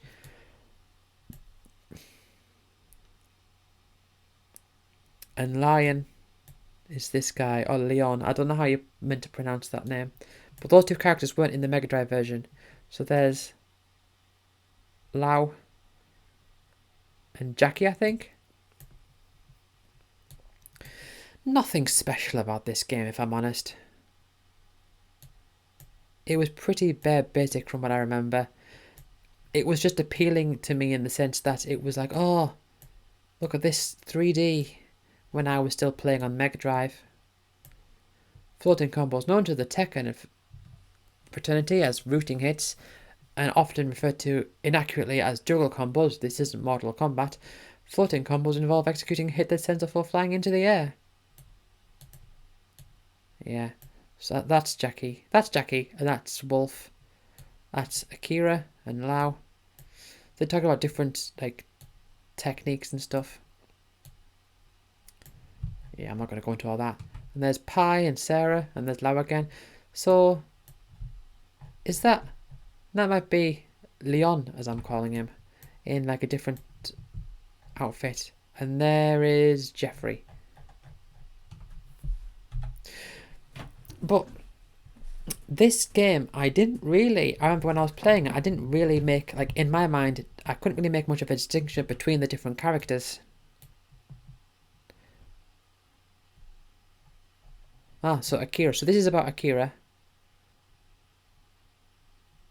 They're showing the different moves there. And this is about Wolf. Yeah. So I'm not going to go into details about, I'm not going to read all this. But I mean, obviously they do have their own moves, but when I played, like my memory of it, I just feel like it's very it's very quite basic, very floaty, and like I say, very appealing to me in the sense of it felt like, because it was 3D, it felt very like filled out, but I don't particularly think it's that great of a game, all things considered. And there's Shun, who wasn't in the Mega Drive version, and there's Jeffrey. Oh, some Jeffrey on Jeffrey action there. And oh, look at that. Jeffrey McWild. So there's, yeah, Leon and Jackie. Lots of images here, not much text.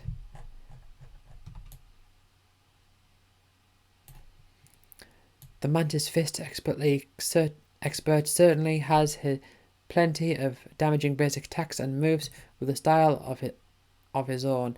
This in itself is enough to guarantee success for many Leon players. I think I'd always call him Lion, but I'm just saying Leon because that sounds more like an actual name. Although I say that, there is a character called Wolf.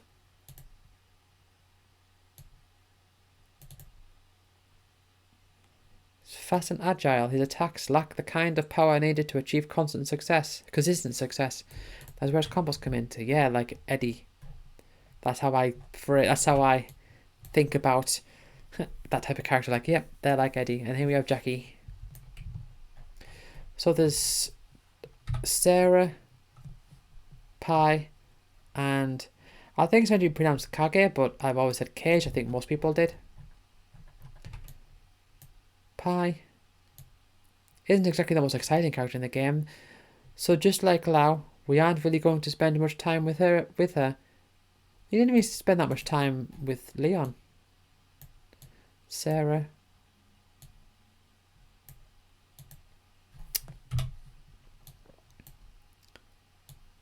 And Cage. Oh, is that him without his mask on?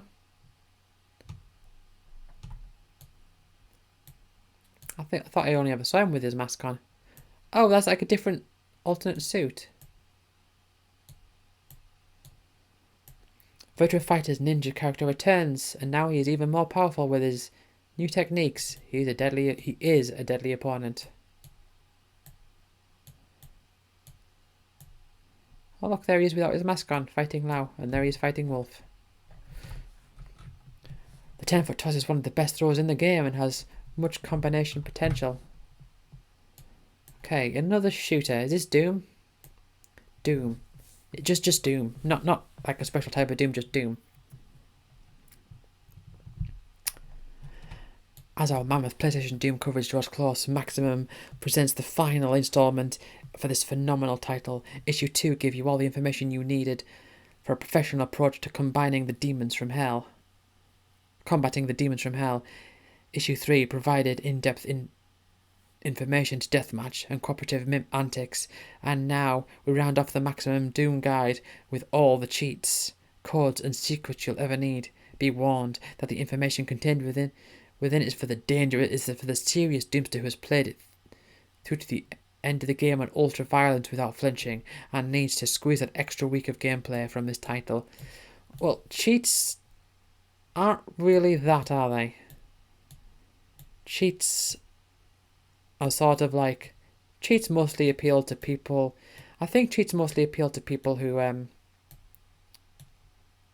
feel like they can't play games very well.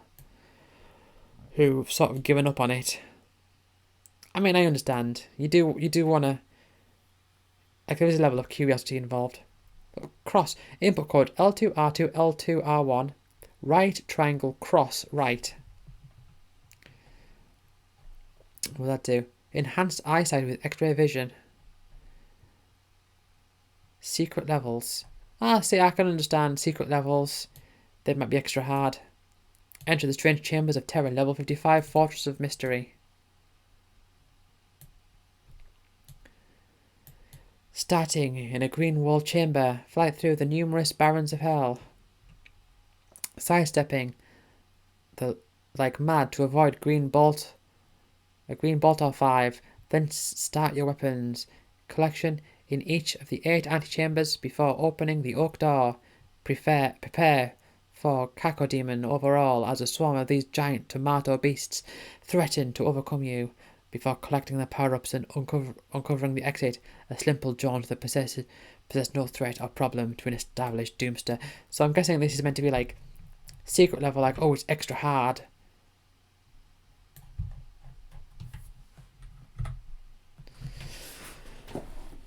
Oh, never mind. There's level 56. Level 57, 58, 59. What? So are these secret levels? Are they all secret levels? The first of the secret levels to be ventured through, providing the player isn't using these cheats. So you can find them just normally. You don't have to put in a cheat to get to them.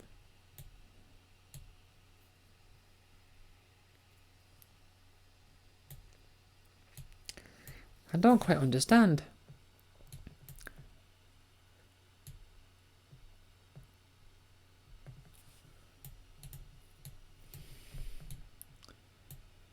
Ancient House of Hell.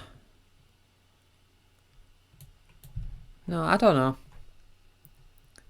That might all be secret levels. I don't know if the game would end at level, say, 54. I've not played it. Maximum. Oh, the Rave Warriors return in Tekken 2. Details on Namco's latest PlayStation Epic. So is this not out yet? Boom boom boom ba dum boom boom boom boom ba dum boom. Do do do do do do. This is one of the first PS1 games I played. My friend who had Pandemonium also had this.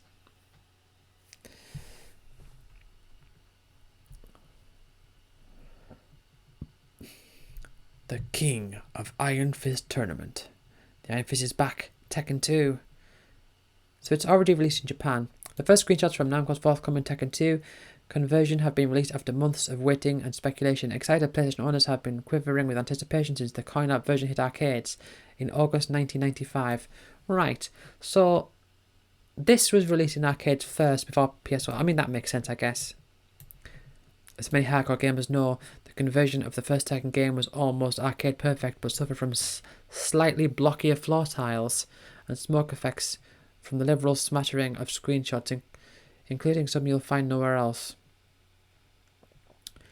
You can tell the PlayStation equivalent of Tekken 2 appears to be pretty much identical to the coin-op, which is no mean feat. We've compared the two sets of screenshots and it's impossible to distinguish between the two versions at this stage, and this is the most promising indication of an arcade perfect translation. Right. Yeah, there's Paul Phoenix. Is that his big charge up attack? I do remember that. Look. Okay, fun story. When I first played, I saw this like character select all these question marks.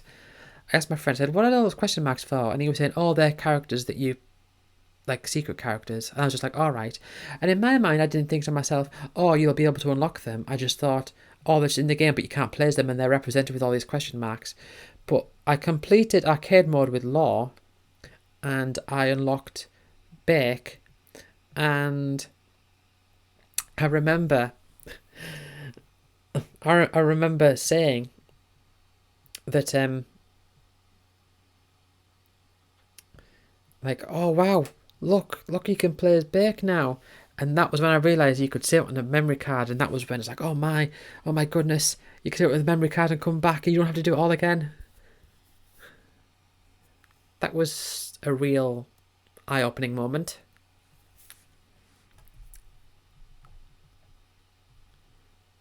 Yeah, let's talk about team battles there.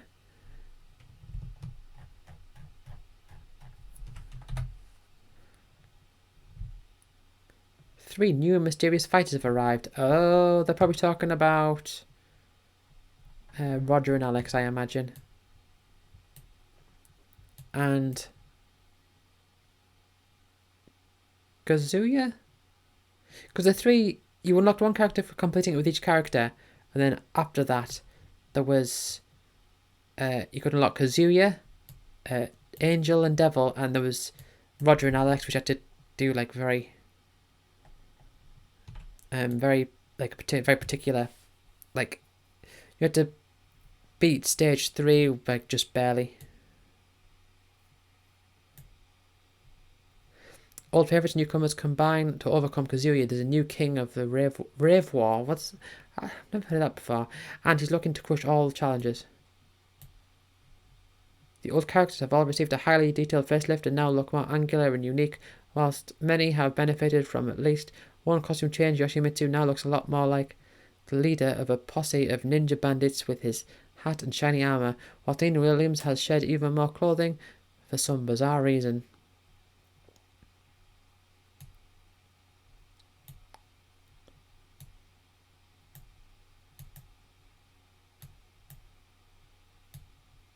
So what's this bit here, this side bit? Time Crisis, a mod to Virtua Cop. Although it's now offering attempts of something new by adding a ducking pedal to allow the hero to dive out of the way to oncoming bullets. Yeah, so they're just like extra like information on different games, I guess. 3 new mysterious fighters have arrived. I don't know what that is. I don't know exactly who they mean. Let's have a quick look. I mean, they mentioned Kazuya a few times here. But when they say 3 new mysterious fighters have arrived, do they mean since the first game? Because in which case, like Lei and Jun, they weren't in the first game.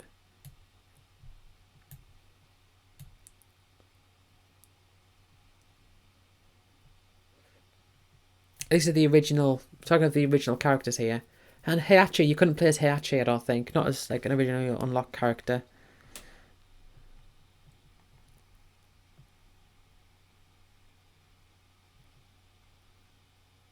See, they do this thing again where, so like, I don't know what it is. I don't know if it's like a particular like journalistic tech. I mean, it must be a particular journalistic technique, but they always have the, they do this thing where it's like we can't say the same word more than once. We must avoid it. So, for example, here it says both in Japan and over here. And then it says the land of the rising sun has benefited from. So it's like they have to say.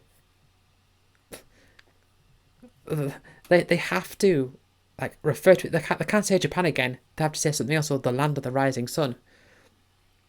I don't know what it is. I find it quite annoying.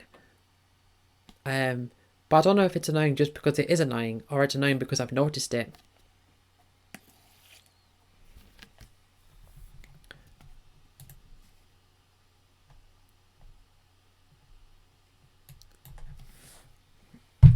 Okay. Let's me put my drink on the desk right next to my microphone, so you probably heard that drop there.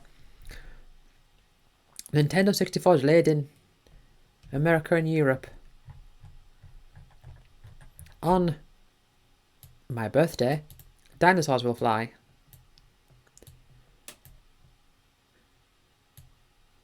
But they called it the Ultra 64 before, didn't they?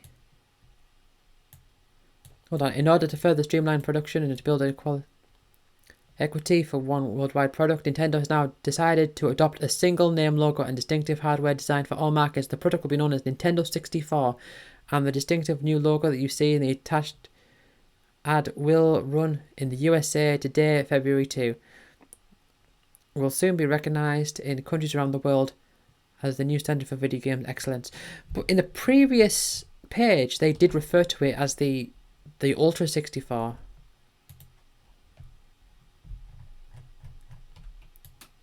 Hold on. While Nintendo 64 was originally planned with the games on a semiconductor read-only memory readers, the president of Nintendo Co., Mr. Yamauchi, formally announced at Shinsekai, the ongoing developer of mass storage device, will allow game players to write to or customize games they are playing. This writable disk unit will be attached to the bottom of the N64 console with magnetic discs front-loaded into the unit. Well, that didn't happen.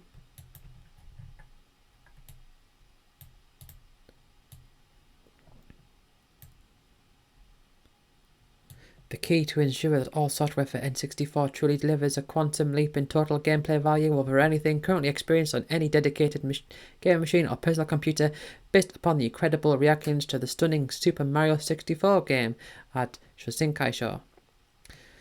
From retailers, developers, media and game players of all ages, we're obviously on the right track. I remember seeing the gameplay of Mario 64.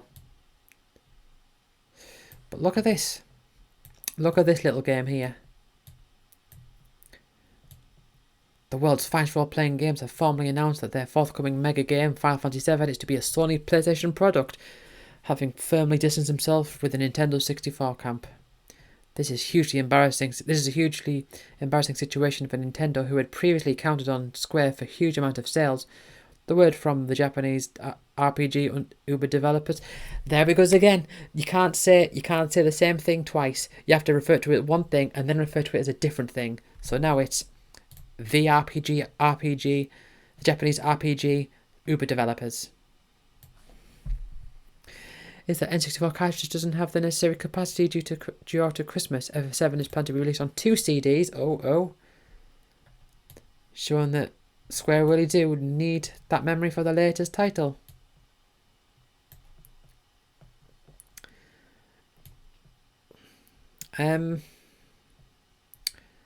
Well, it eventually came out on 3. But look at this screenshot. Look how they stood here, and look at those enemies. Like, look how big Barret looks there. Barret isn't that big in the actual game. We get to see the combat scenes for the new Final Fantasy game. The 3D is used to excellent effect here, as you can see the amount of detail that Square has put into its main characters, which rival Toshinden in terms of quality. This is going to be one hot title. As you can see from our picture, Square Enix's Final Fantasy VII is a combination of pre-rendered backdrops, stunning light sourcing, and real-time polygon characters. The result is a visually breathtaking video game. We can't wait to see the finished game, which should be ready by Christmas. Yeah.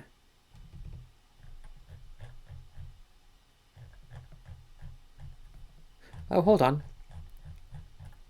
Projects are still planned for the machine's N64DD bulky drive, but Square wish to see the technology in action before committing resources. Yeah, see, that didn't come out.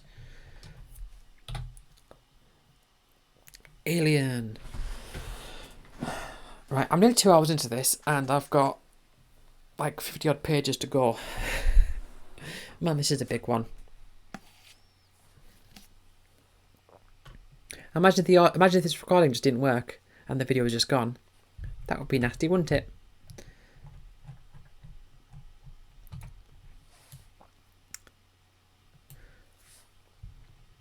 One of the more interesting additions to the PC version of Doom was a file that changed all of the monsters to aliens, complete with sampled sound effects from the trilogy of excellent movies. Well, you can't say aliens again, so you have to say the trilogy of excellent movies. Well, apart from the last one. Well, such frippery is no longer required because of Acclaim's Alien trilogy seems to do the job quite nicely. It's another first-person shooter. So what game is this? Alien something. Alien Acclaimed? Or Alien Trilogy? Alien Trilogy? Is it called Alien Trilogy? Hold on. Alien Trilogy Coders Probe have a history of handling some of Acclaim's most important titles, having coded up the likes of Alien 3, Judge Dredd, Batman Forever, plus the Sega translations of Mortal Kombat and its sequel. I guess it's called Alien Trilogy. Could this be the ultimate first-person Doom-style action-adventure? I love how optimistic they can be sometimes. Like, a game will come out and it's like, will this destroy all other video games and take over the world? And it's like, no, it doesn't do that. Oh, no mist here. The usual bullfrog-style misting effects aren't used in Alien Trilogy to avoid polygon pop-up, because everything's so dark, your field of vision is limited anyway. Cunning. Those probe chaps, aren't they? Well, it's just fog, but black rather than, like, grey. Is this more Alien Trilogy? The objective on each level remains the same throughout the game. Blast everything that moves. Find the hostages. Well, presumably the hostages move. So, blast anything that moves, but not the hostages. Locate the red key. The red key. Destroy the mine's central reactor, and then get the hell out of there before the whole complex explodes, taking you with it, I tell you what. So, it's like a space shooter then. Or Descent. Oh no, this is Descent. Oh right, this is the PS1 game Descent, I think. Yeah, oh. Yeah, I had... I'm sure this was on a demo that I had, because this little reticle here, that's bringing back memories. Oh, I'm going to check again. I'm going to check videos of Descent, because like early PS1 games, it's triggering some memories.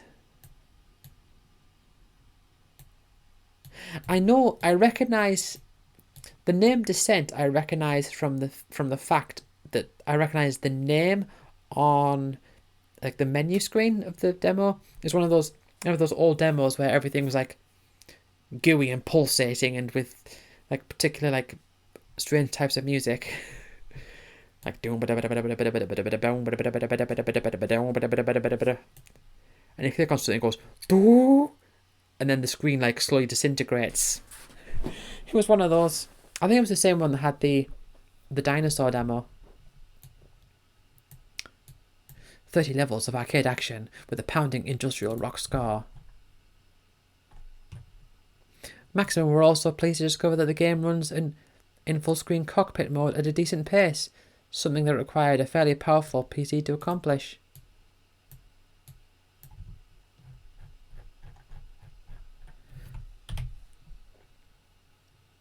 So this is Maximum News. So this is about... this is just like news stories, but they're just going like a couple of pages per game now, I guess. Sony finally released the sequel to the first ever PlayStation 3D based mission shoot 'em up. Kiliak the Blood 2, that I've never heard of, promised more of the same smooth flowing action and puzzles.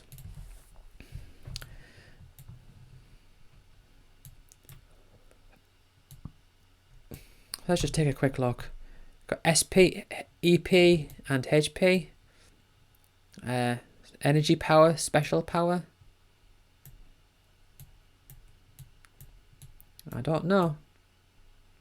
Anyone considering buying an import of Kiliak 2 may find the large amount of Japanese speech somewhat bewildering. In order to help you through the first couple of missions, we've decided to provide hints in the first 2 levels to help your quest for that antidote. So what, they're speaking Japanese even on the English parts?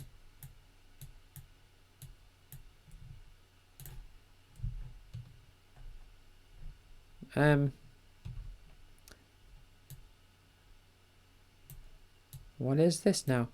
Kingsfield 3. Is this like the precursor to Dark Souls? Is this let's see.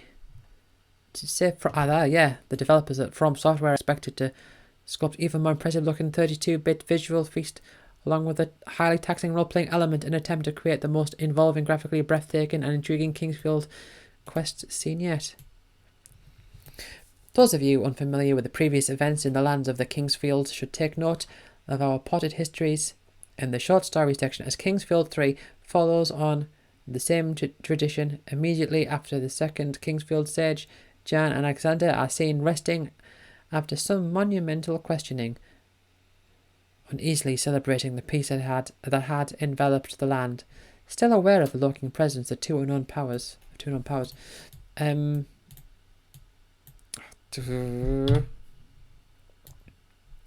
just take a look at the screenshots.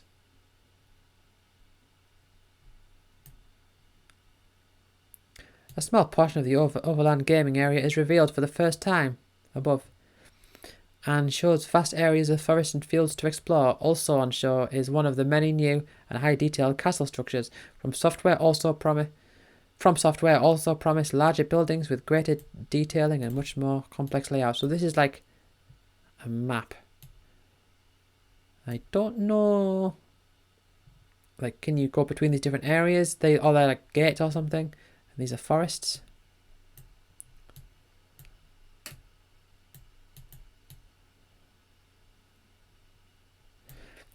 The number of close combat implements available to the adventurer has been upped considerably. However, these three-pronged monstrosity known as the Triple Fang. So this is first person. It looks like a shopkeeper of some sorts. I can see just graphic, like visually, I can see the Dark Souls resemblance there. Sega Saturn. So what have we got here? This is so that game I was interested in. Is that a Sega Saturn game? 45 player action. Yeah, Guardian Heroes.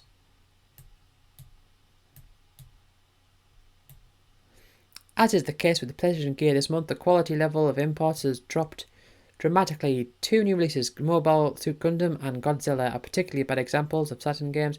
The latter is clearly an example of an old license tying into a new movie release. The latest, and indeed last, Godzilla movie is doing brisk business in Japan, although its ending has apparently led to riots in Japan. Since you're unlikely to see it, the movie climaxes with the death of Godzilla. So this will be the Godzilla game there. And this is Guardian Heroes. More Virtua Fighter 2. CG discs are here. Alright.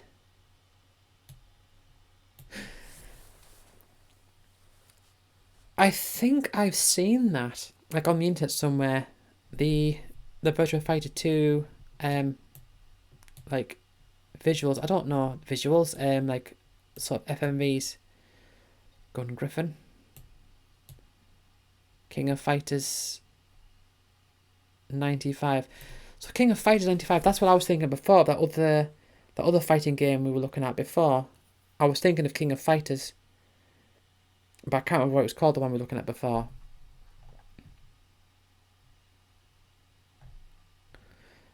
Gun Griffin. Never heard of it. Knight's first eyewitness reports. Oh, so this is the first... so it's just sort of like we don't know what it looks like yet. Best described as a true 3D platformer in the style of the new Mario, Knight doesn't feature Sonic in any shape or form. Contrary to inaccurate reports in the game press, zoom out a bit. But features an all-new hero capable of running, jumping, and indeed flying. Can you run and jump and fly? Well, run and jump in Knights? 'Cause I have only seen like the flying scenes where you fly through the hoops. I don't know. Oh. Look at this polygonal dog. What is this? PlayStation software in Japan. This Starfelder, which is this one. What is Floating Runner? Floating Runner certainly looks like a nice idea, but is spoiled by extremely poor execution and hideous visuals. Yeah, they do look very old PS1. What is this? Perspective 3D polygon design, cyberpunk anime RPG. Oh, that's the middle of a sentence. Next on the roster of putrid wares is Tokyo Dungeon, a first-person perspective 3D polygon-based cyberpunk anime RPG, which makes it sound a lot better than it is actually. Than it actually is. This line in the middle really threw me off there. In the same vein as Kingsfield 2, the game blends exploration with character interaction, with supposed action scenes. Although after a couple of hours playing, we couldn't find any action. To be honest, we couldn't find much of anything except a big dog. Yes, I was wondering what this was. The game is heavy with Japanese text, and culture doesn't have either the atmosphere, Japanese text and culture, and doesn't have either the atmosphere or the intuitive interface that encourages us to proceed with Kingsfield. Proceed with Kingsfield, what? Despite the language barrier. I don't get the sentence. Anyway, except for the dog, was that? Yeah, lacking any features except for the dog. So there's just a big dog here. So this is Tokyo Dungeon. So, combat. What's up here? What's this snow thing? The sad snow monster.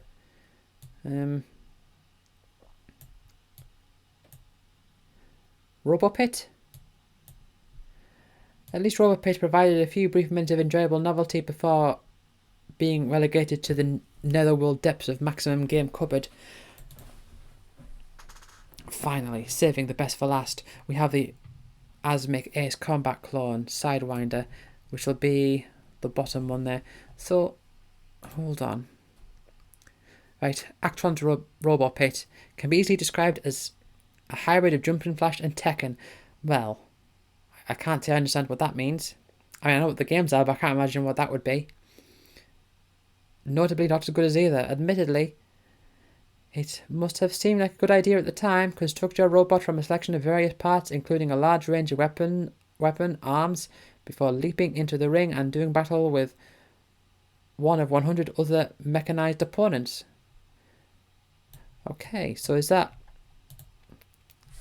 Oh. So that's a robot. I'm guessing this is another robot as well. Oh, that's a gun. I thought it was like skiing. It's like a sad... Looks like a sad snowball.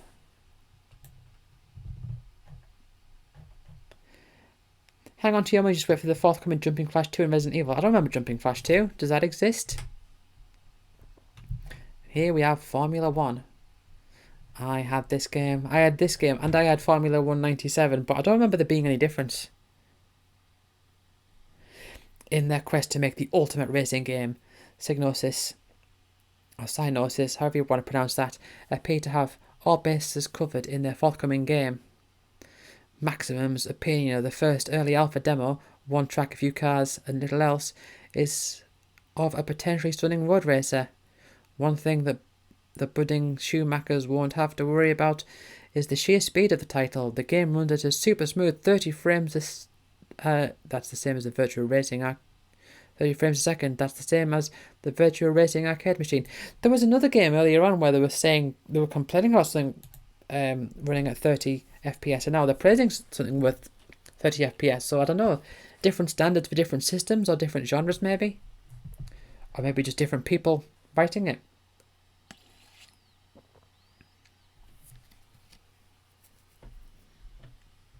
And would you believe, it's so real you can almost smell the burning rubber. This wouldn't be a next generation racing game without the option to change your view from a number of preset options. There are likely to be around 4 in the finished version, and once the most spectacular definitely. And once of the most spectacular definitely seems to be the tail fin. That's meant to say one, not once. And once of the most spectacular is meant to be and one of the most spectacular definitely seems to be the tail fin view on the left. Alright. Well, I don't know.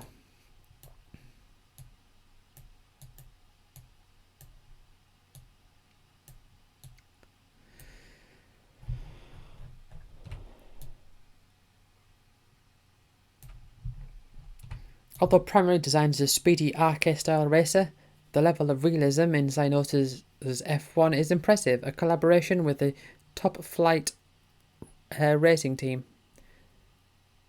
which could well form a sub-license to the main F1 name. Ensues much authenticity. Other features to look forward to include a driver-specific artificial intelligence. Some are clever, some dangerous, and all of them going for the racing line. I would hope so. I would hope they'd all go for the racing line. Which is actually based on the characteristics of the real F1 drivers. Right. So they've picked out the drivers and then given them sort of like, maybe not so much stats, but like behavioural patterns, I guess. I don't know, it's a strange one. Like, thinking back to early PS1, I'm thinking like, yeah, I did have Formula 1. But I can't remember like do anything other than just doing a few races. I can't remember there being like a career mode or anything like that. And if there was, I don't know if I tried it. Probably. I always did try. That was always like my main focus, like the career modes and all that. But I don't actually know.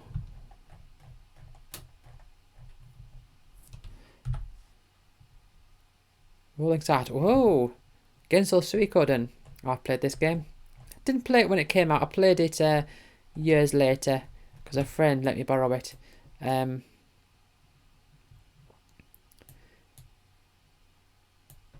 It's certainly a good game. You have to be very like particular if you want to recruit all the characters. You have to be very careful because there's a lot of missable stuff, and that really bothers me.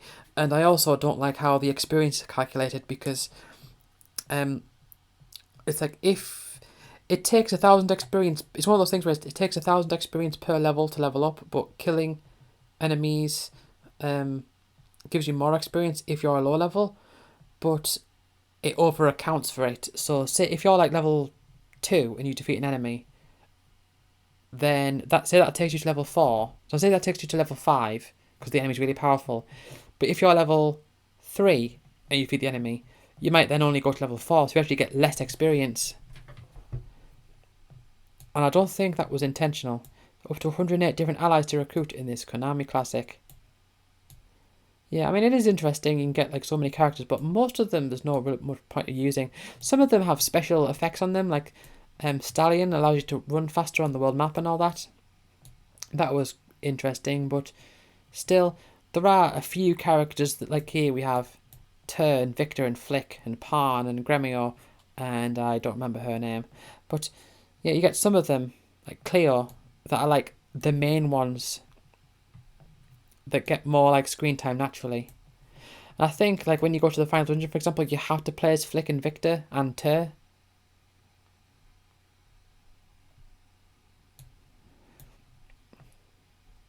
Unfortunately, Konami have had a rather slow start into the next generation marketplace with only a handful of mediocre coin-op conversions, including the well-worn-out Parodius and Twin Beat in name, but two.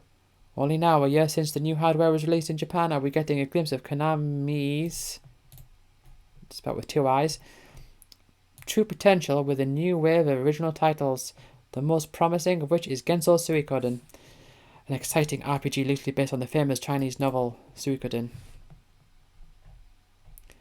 I don't know how you pronounce it. Suikoden.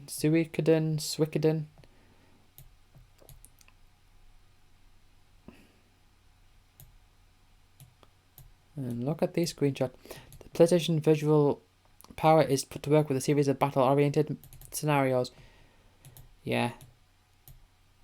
It's like the battle effects. Oh, yeah, and the war event, I didn't like those at all.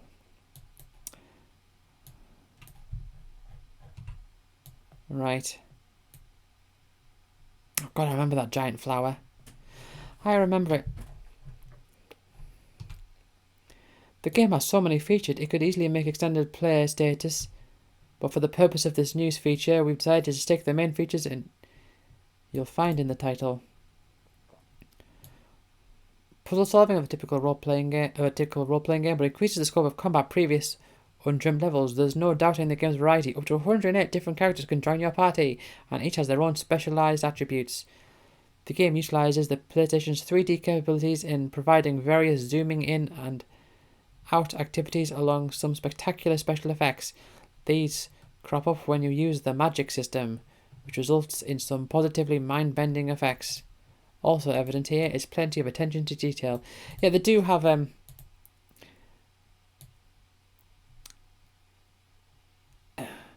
I think the graphics are quite interesting. Like in battle, you do have them like at this angle, and you do have the like, zooming in and out and stuff. So it clearly does make use of 3D effects. But one thing I always find strange is like when you're just like walking around, like didn't mean to do that. Happens all the time because I'm trying to drag it and it just clicks instead. So when you're just like walking around areas, everything's very square. Like you know how you like in say an old Final Fantasy game or a Pokemon, you'll go like up, down, left, right, like on tiles. But because the characters on this are tall, it really feels everything feels like very right angled. It's very hard to describe, and rooms can seem like open and empty, but just like blocky squares. Right. Shining Force for Saturn. So is this Shining Force 3? I don't know. Shining Wisdom. I guess not. Look at these graphics. This style of graphics didn't really take off, did it?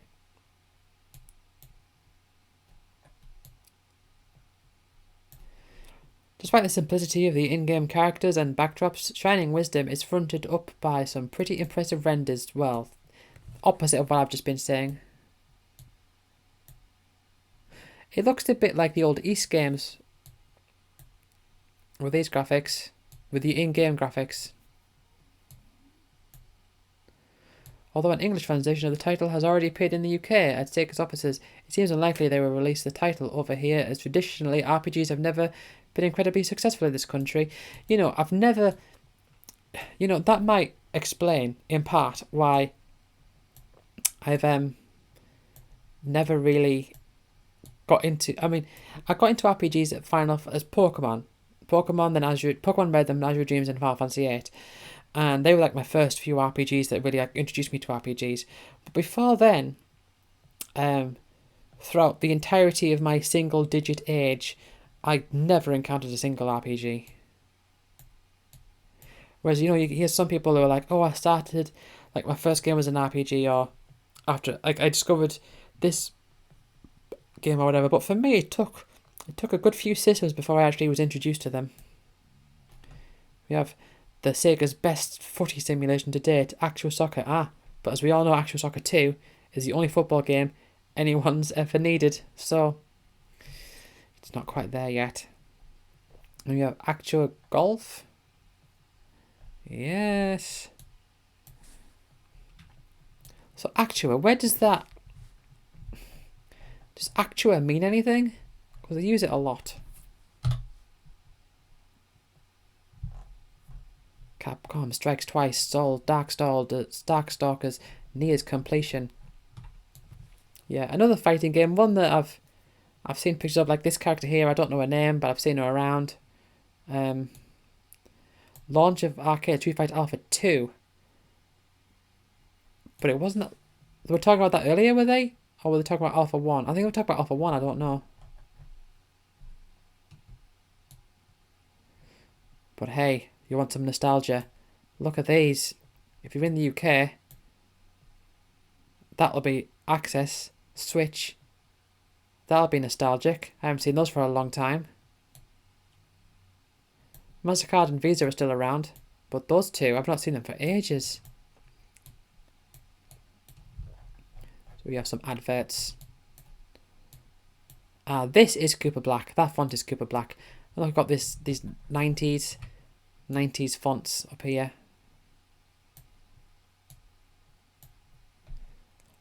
Toshinden S on Saturn. Virtua Fighter 2. There was what was the Guardian Heroes? What is that on? It's not here. I can't see it at least. Oh, hold on. No, there it is. It's at the bottom. See, Guardian Heroes is a Saturn game. Okay, this angry guy here is saying, is that? Oh, that's a shadow. I was thinking, is that like a Hitler mustache? But no, it's a shadow. Don't forget, we've got much more in stock. If you don't see what you want, just call. Yeah. Got a mail order. This is before you use the internet.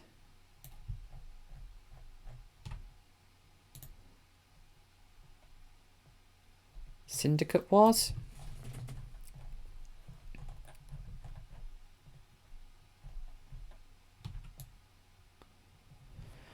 A 100 years have passed since the sinister corporation achieved global domination of the world by obliterating all competitors nation by nation and then controlling the new acquired population with the technology advanced mind control device known as chip.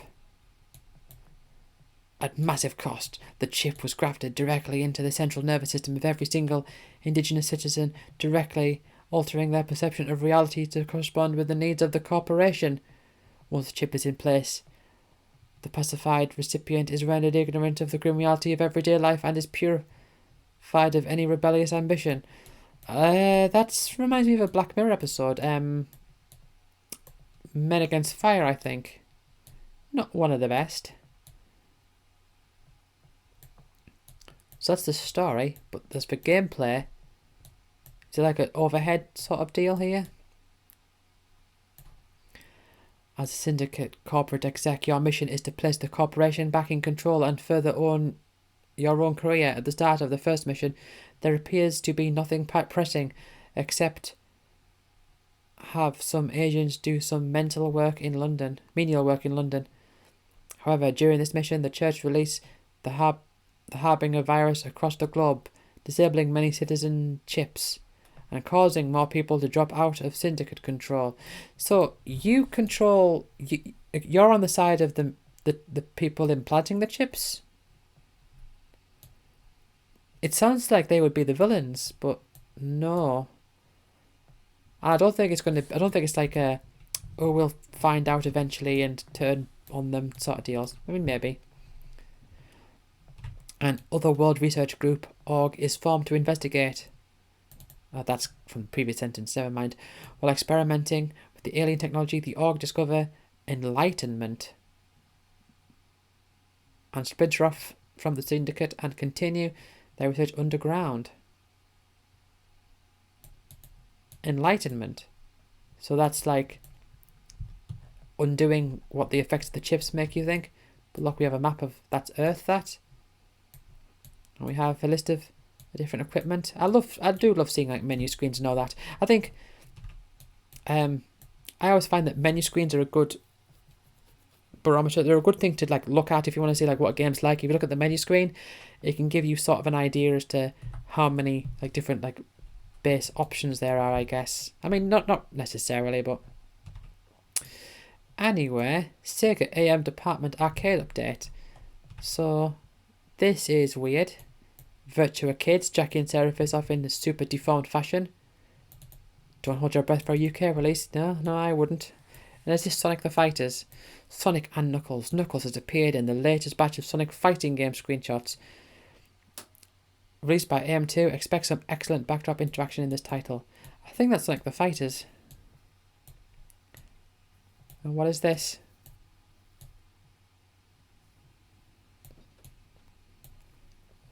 Sega aren't the only company planning an onslaught of new products at the AOU show to be held in Japan at this time in February. The company's biggest rival, Namco, also has a wealth of new produce in the works, which should make for an exciting show. Namco is their biggest rival? Is it the Namco? They don't do the Neo Geo, do they? I don't know. Neo Geo is very like fighting game oriented, I think. Sega of Japan are clearly looking for after the AM divisions, considering the importance of their titles. Virtua Fighter 2 did the business in Japan, taking Saturn sales way ahead of Sony's, while Sega Rally is practically selling the Sega machine on European shores. A tentative list of titles has been leaked from Sega's Japanese offices. So what is AM? The AM divisions, what does that mean? So this is a part of Sega. AM department. I don't know. Arcade? I think so. So this is coming soon, Jumping Flash 2. I don't actually remember this game existing. I mean, I might have to just like look for a video of it. But I remember Jumping Flash 1. I remember the demo. One of the most exciting PlayStation games in development has to be Sony Computer Entertainment's sequel to Jumping Flash. The original was a graphically phenomenal, super innovative 3D platformer that was excellent fun to play. The only problem being that the game was extremely easy to conquer, with the Maximum team having completed it in the same day we got it. Hence a 3-star review in issue number 1. Right, the golden joysticks. And a word from our sponsor. Every year, EMAP Images, our parent company, hosts the prestigious golden joysticks. All right. So this is where you submit your entries. You say, I'm going to, well, your votes, essentially. And this is Die Hard Trilogy. I know that because yippee-ki-yay, Muddy Funster. Yeah. Newcomers to the UK, Fox Interactive, are set to explode onto the next generation console with Saturn and PlayStation adaptations of the Die Hard movies, intrigued by the possibilities these action movies could present for a video game. Maximum took a trip to Probe Software's Croydon offices to get the full story. The game is actually 3 licenses in one and goes by the name Die Hard Trilogy. I did have this game, and I don't know if it's meant to be 3 separate games that they just sort of like bunched together, or if it was designed to be all one game, because they felt completely different. Like, so you've got, this is the Die Hard, like the original Die Hard. I've never seen any Die Hard films. And then there's Die Hard with a Vengeance, I think is the light gun game. That's the one I remember playing the most. And there's Die Harder. No, is Die Harder this one? Hold on. Let's see if I can find out. So there's the light gun game, which is the second one. And then there's the one in the car, which, hold on, let's see. The second game is based on Die Hard 2, Die Harder, and features McClane doing battle with terrorists who have taken over Washington Airport. Right, so Die Harder is the one, the light gun game.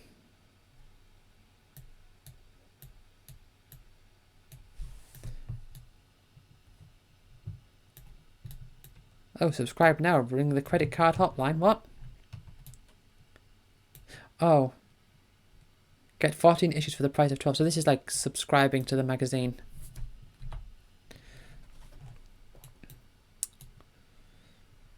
Panzer Dragoon 2.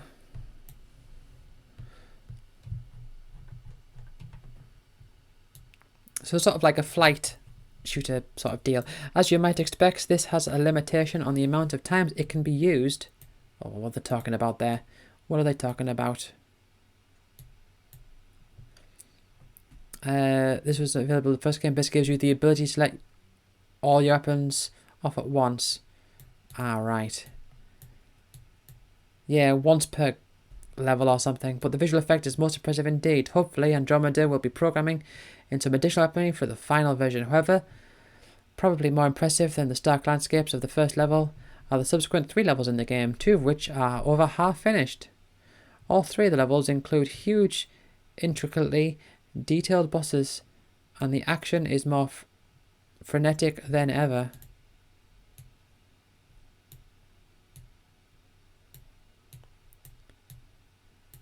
Is this still Panzer Dragoon?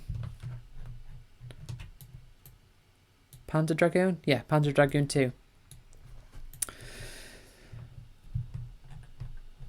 Think you've seen Panzer somewhere before? Well, it's just possible this may be true. Panzer Dragoon is based on Jean Giraud's, I don't know how you pronounce that name, graphic novels created over 20 years ago.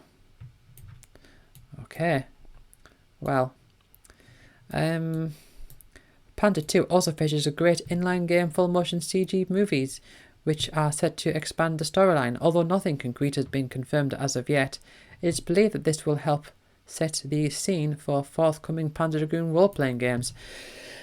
I mean, it doesn't look like an RPG at all, or maybe this one isn't. I don't know. I don't really know. This is Wipeout. The original Wipeout? Yeah. I think I had the demo on the PS1. And I think it was pretty hard. I think I struggled quite a lot. I think I hit the walls because if I remember correctly, when you hit the walls, you slow down a lot. You don't like crash at all. You don't get like turned around, but when you hit a wall, you just like, you decelerate so quickly. When the impending arrival of Wipeout was first leaked to the press 3 months ago, no one actually believed that the rumour would actually become a reality. In fact, no one actually believed the Saturn was capable of reproducing a game of such sheen and high quality. But little more than 3 months on, an approximately 70% complete version of the game was unveiled to maximum staff. So this is... right, so that little symbol there references the consoles on, so Sega Saturn, right. So I'm guessing it was already out on the PlayStation at this point.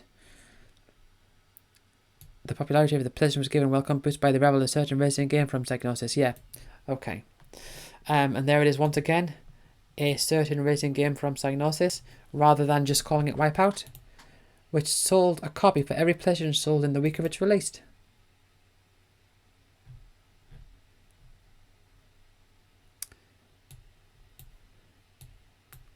So I don't know how the Saturn version is different. Link-up options won't make it into the final conversion. Look here.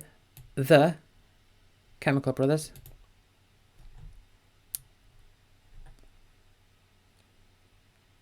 Upside down exclamation point, which is not a thing in English.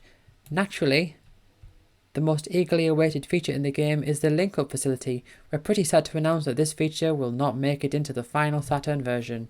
Aww. Apparently, the cable remains something of a mystery to the conversion smiths, and due to the fact that Psygnosis wants the game out by March, so sales register this financial year. Right.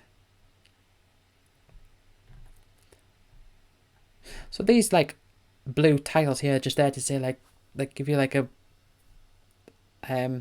just a quick quotation, say like, oh, it won't enter, and then like when you read through you'll see them going into more details about that.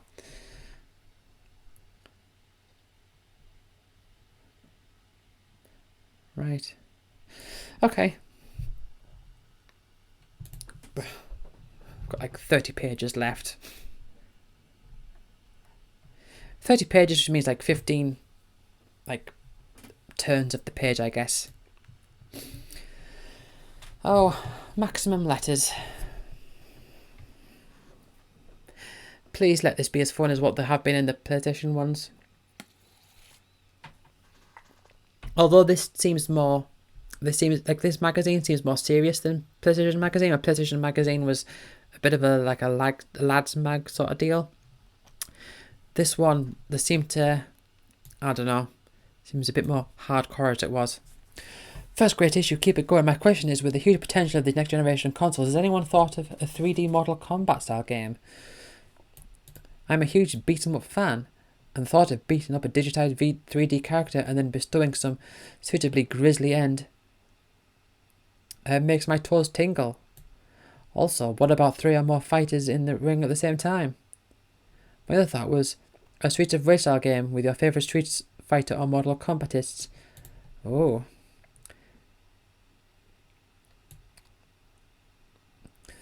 Right.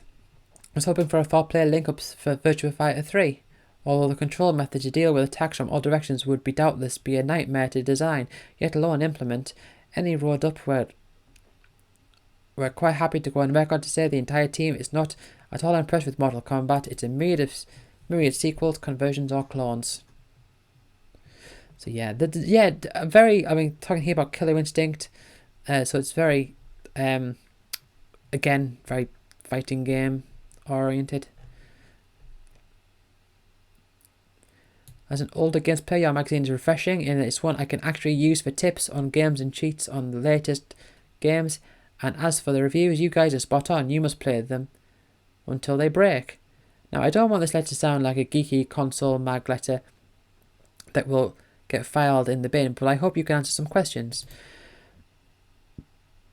So they're talking about Mortal Kombat here. I'm just going to sort of skim over these, if I can. Right. Congratulations on producing a damn fine magazine. Previously, Edge was my favourite, but unfortunately they fell short when it comes to in-depth reviews/previews, which happens to be the area in which you excel. That was my assessment earlier on. I recently saw Virtua Fighter 2 on TV, thought the graphics were stunning, the movement was nowhere near the same quality. Was this an unfinished version of the standard version when it or the standard it will be when it's finally released? Sega Saturn 2, that's not a thing. Is it possible to have demo CDs with maximum? So that's going for demos. Hold on. In turns, there's nothing wrong with the movement in any of the demos of Virtua Fighter 2 Sega released or in the final game. It's excellent all round. Reports of Saturn 2 are a bit far-fetched at the moment. Keep your eyes on M2 though. M2? What does M2 mean? I don't know. There's a lot of movement between Sega and Matsushita. That's stoking the rumor engine. As for demo CDs, no way. As for the Daytona problem you mentioned in your letter, we have no problem getting all to work. So they're not one for giving away demos.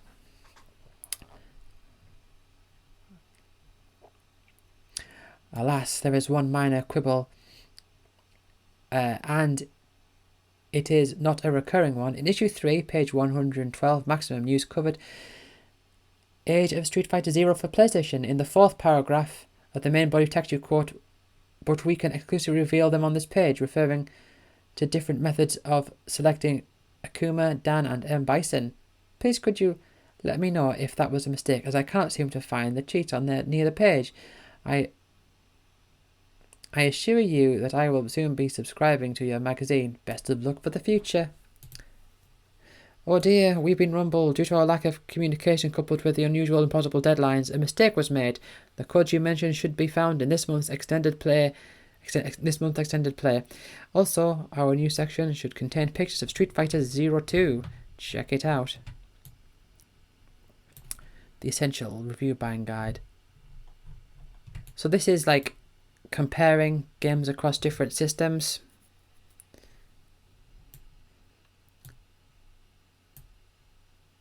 I guess. Not necessarily. Johnny Bazookaton. It's an interesting name. Wing, Arms, Baku Animal. D. So D on the Sega Saturn gets a 2, but on the PlayStation gets a 3.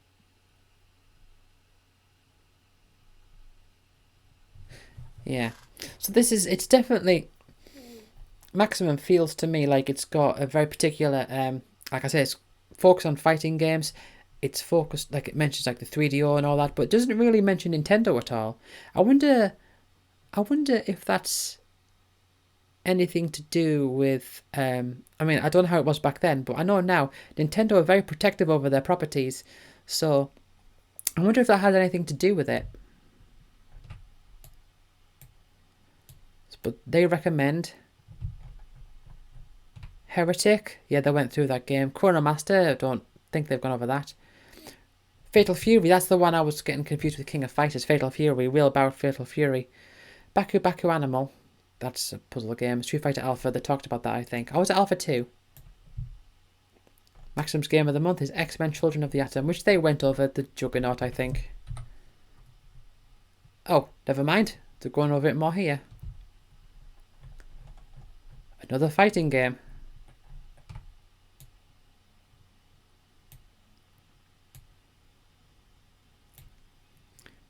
Seeing the ridiculous amount of hits combination attacks can inflict, these are the highest recorded by Capcom in their official guide to the arcade version. So you can do big hits. Iceman could do an 80 hit combo, but Colossus can only do 15. So Colossus is probably like a big, like, given by the name Colossus. But Colossus probably does just big hits rather than like a string of hits, I guess.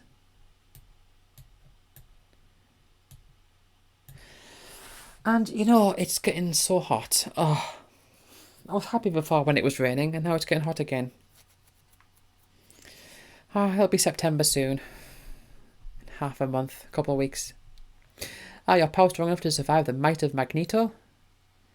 There's no doubt that any beat-em-up fan will find this an absolute joy to play. While it lacks the coolness of Virtua Fighter 2, it's more of a hark back to the Street Fighter style of gameplay, which of course Capcom were responsible for anyway, which is just fine by us. It's going to last you longer than a week. After all, how long do you think it will take to master Iceman's 50-hit combination attack? I don't think I'd be wanting to play it for that long to just do that, if I'm completely honest. But here we have a puzzle game, Baku Baku Animal, AM3. So what does AM? I don't know what that means. Rate it 4 stars. Import fans will probably have seen this title gracing the shelves of their local retailer over the last month.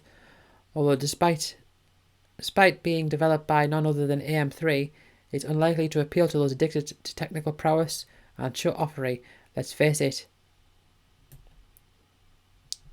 these are always the types that you'll find down at the importers. You see, even though this is only AM3's second game for the Saturn, they've decided to hang up their racing helmets for a while, and instead they've turned their hand to another popular genre of video game culture, the puzzle game. See, I've always called these puzzle action games. That's been the name that I've always called them. Games where it's a puzzle, but it's not a preset puzzle. It's a puzzle that's sort of like given to you by randomized objects, and you've got like a field to like clear them out and all that sort of stuff. That's just how I've always categorized them.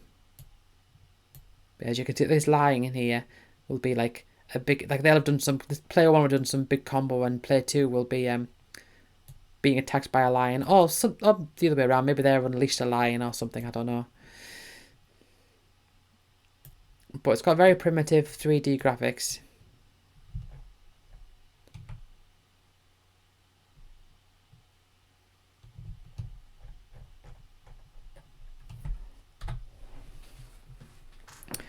Wing arms? Wing arms? Arms as in like weaponry?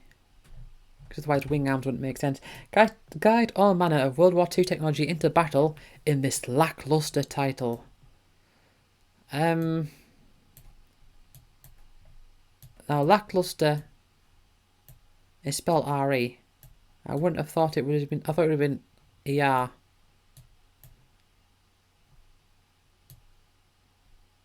Ah, yeah, look, 2 stars there. So they don't like it. Unfortunately, some would say they shouldn't have bothered at all. In essence, this adds nothing new to the genre. What's that? Wing arms available. I don't know. Here, the game is certainly something of a mixed bag. At times, the pop-up is barely noticeable. However, in levels like the frankly appalling Canyon Run, the low-resolution texture mapping is frankly appalling. Daytona USA is all forgiven. And on the second page, we have Johnny Bazookaton, which I just sort of read as sort of like Banjo-Kazooie, but it's not. It's been a fair while since anyone's been brave enough to bring out a platformer on the Saturn. Rayman's kicking was enough to put anyone off. What? Rayman? but US Gold have been working on Johnny Bazooka Tone for around a year and have ploughed loads of cash and hired plenty of big names on the hope that Johnny B would reap returns 1,000 times over.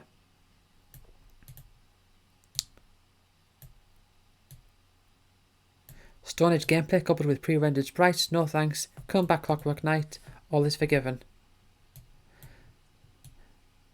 I've seen Clockwork Knight, I've not played it, I've seen it. What are they saying here? Right, let's just pick out a sentence. JB is so small, it's hard to believe much money was spent developing the guy on a silicon graphics machine. That's the main character, I take it. Only to shrink him down to the size of a pinhead. Saying that, though, it's quite difficult to believe that any of these graphics were created so badly at all. None of the backgrounds look as though they should be on a 32-bit machine, and even the snazzy intro just repeats itself on a loop for around 15 minutes, with a couple of overlaid effects thrown in for good measure.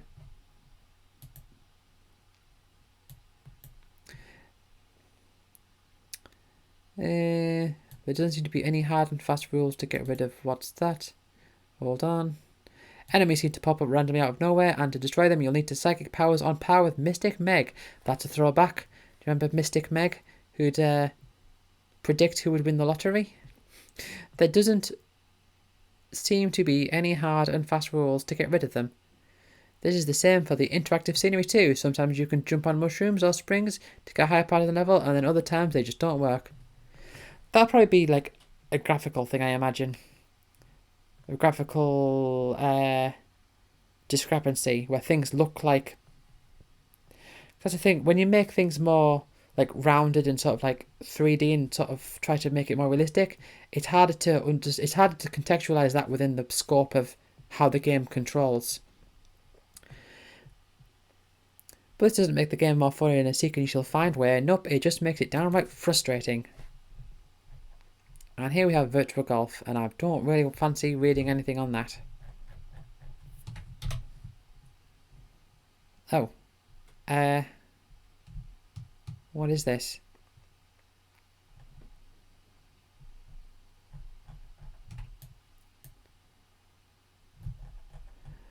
Although the wander-about adventure has been attempted on the Saturn before in the guises of both Mansion of Hidden Souls and Myst, this is the first time that anything with slightly more gripping storyline has been tried. In fact, it's probably the storylines more than anything else that have made these games so dull in the past. So what is this game called? Here we have the top 5 top 5 games on the Saturn, by the looks of it. The Torture Chamber is expecting you. We survived the horrors of D. Oh, this is D. Hold on. Ah, there. D. It's just that the name of the game is so short that I didn't even notice it. But anyway, they give it a 3. 3 stars. More golf that I'm not going to bother reading. And... futuristic cybercop action with things being a bit quiet all around in terms of software releases. It's down to traditional PC-bearing companies to convert their wares to the Saturn. This month sees the release of Cyberia, spelled Cyberia, games. Which did the games where the object is to find specific items in which will allow you to further the game. The basic aim is to infiltrate a corrupt corporation's headquarters and save the whole world. Right, well, if it's to save the whole world, that sums it up nicely. So, I mean, this doesn't look like a first-person shooter, but this sort of does. Maybe it's just different parts of the different game. I look at these like cutscenes.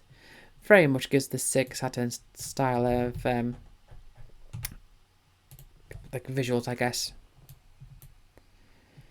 Right, NFL football. So that's... I mean, this is a UK-based magazine. But American football, that's not going to appeal to many people, is it? True Pinball. The most accurate pinball conversion to date. I borrowed this from a friend. The same friend who I've mentioned who had Tekken 2. Console pinball games are a strange bag. I actually remember... I always find it strange how pinball games always have 4 tables. it's always 4. And this game, it didn't really, you couldn't like save any progress or save like any scores or anything. It was just a case of, I don't think you could. It was just a case of load it up and play some pinball. And it was one of those games where I have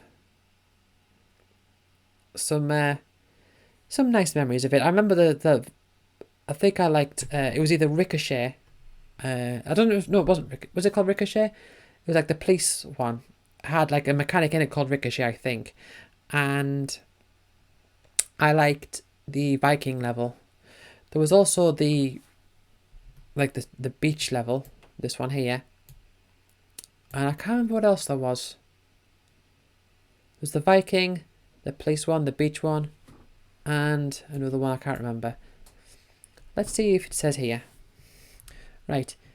Surely the real enjoyment from pinball comes down to popping down the pub or an arcade and pumping a few coins in for a while. Once you've converted it to console, paid £50 for the privilege, then get to play for free forever, it begins to lose some more of its attractiveness. The sheer novelty of playing pinball games comes from seeing how long 50p can last you. Once the challenge is taken away, it becomes a bit tedious. I don't see how. You're still trying to make your ball last as long as it can. Still, plenty of people have managed to make decent pinball sim, albeit by challenging the rules of the game, sometimes drastically, to make it more exciting play. This usually comes in the form of sub-games, extra bosses, secret tables, massive point bonuses, anything and everything to liven the game up. Liven the game up. But developers, Ocean didn't want to do that. No, they wanted to bring the real spirit of pinball onto console, believing it to be so pure that not one aspect of it should be adulterated in any way. However, this means in reality is there is no sub-games to break the monotony, no bonus tables, no bosses, just pinball. I mean, it's fine. Look forward to Ocean's true tiddlywinks in a couple of months.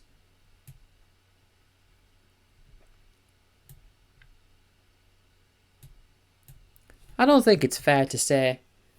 I mean, the thing is with pinball. Oh, I'm going to have a drink.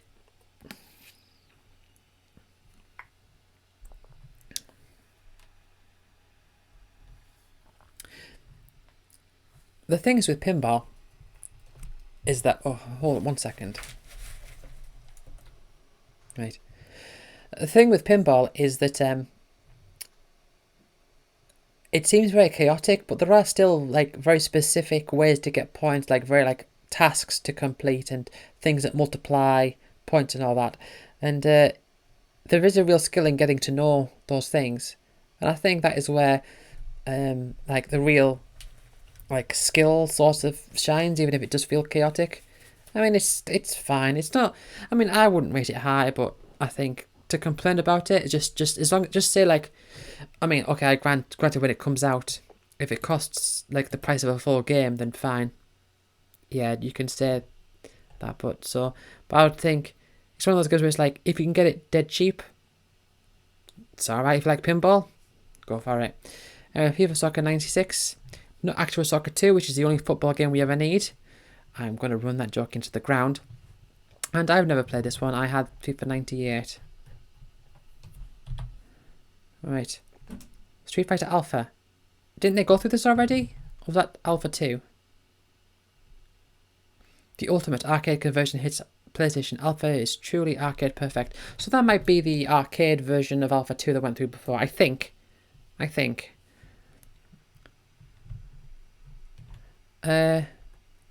But they're basically just saying that, yeah, look, this game's on PlayStation. But let's pick a random sentence, like I normally do. The speed remains identical to the arcade and NTSC original. Oh, the NTSC version, alright. It's good news in the audio department too. The sounds and samples are crisp and clear. Sure you can, never sounded so good.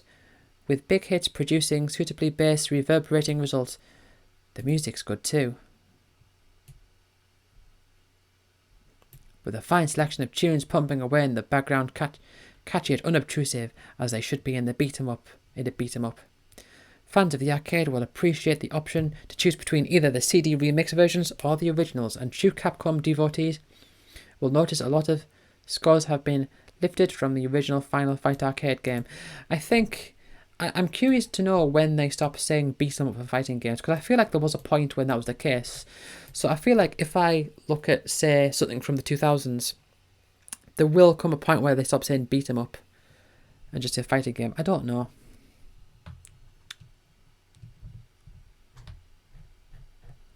Right. Oh. What is this? Crazy Ivan. What? Crazy Ivan? This doesn't look like a game I'd expect to be called Crazy Ivan. What I do notice is that things have 5-digit health, which it looks a bit like Armored Core, but the 5-digit health really makes it not. It lacks necessary depth in the gameplay department. When the PlayStation was in its infancy, one of SIE's key titles in development was the impressive-looking Crazy Ivan, said to star huge robots battling each other and maximising the PlayStation 3D capabilities. So I imagine it's quite like a primitive version of what would be Armored Core. I imagine there's probably not the same level of customization and all that. Sadly, the final game is far too limited and all as it suffers from the perennial problem of presentation over playability. Well, that's pretty much what I was expecting.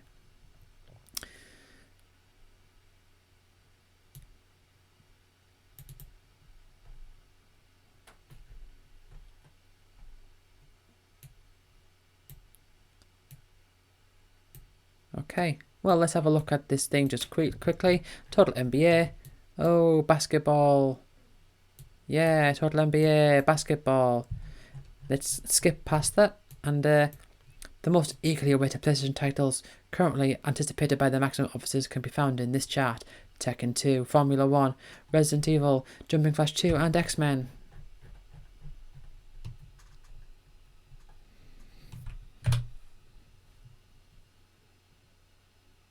Maximum reviews. Also, this is separate from earlier because they're talking about, like, they've mentioned these games already. So this is a person just giving their thoughts. So Myst. Let's read a couple of random sentences. Naturally enough, Myst is a puzzle from start to finish. No information is given regarding the plot. Instead, the player is dropped on the side of a dock, having apparently just regained consciousness, using the said icon to move from one flick screen to another. At first, the player is just left to wander the strange locale. However, after a while, secrets are uncovered and the plot of good versus evil and the recovery important books is unveiled. But they rate 2 stars, so they don't like it very much. So it's very I know it is like, you know, you just sort of like jump between different still images for the most part. And I think there's like little animations like within like different screens, but you don't see it move around or anything. Anyway, D, they're ranking it 3 stars here. So they say it's better than Myst, or maybe it was someone else. Is it anyone else? I don't think it says. D aims to shock and acclaim are pitching it as a horror movie for your PlayStation. This is true to an extent, and we see numerous impaled bodies, creepy flashback and stabbing scenes. But the graphics are so dark, nor emphasize the moodiness naturally. What? There's a lot of effects is lost. The effect is lost. Puzzles are too simple. Right, but they like it more than Myst. Scroll up. Yeah, they don't like Johnny Bazooka. Bazooka, right. Yeah, Bazooka. Hold on, before I go into that, the launch has been met with a veritable avalanche of peripherals and general bump. Bump? A lot of things I'm not following here. Which items are essential and which are crap? Well, these 5 should be seriously considered. Memory card. Yeah, definitely get a memory card. SCART lead. Is that to improve the quality over RGB? The RGB, the composite. Link up cable. A new pad. Experience with Street Fighter Alpha. Okay. I had the Namco arcade stick, I sold it for quite a lot. That was good. It was good for fighting games.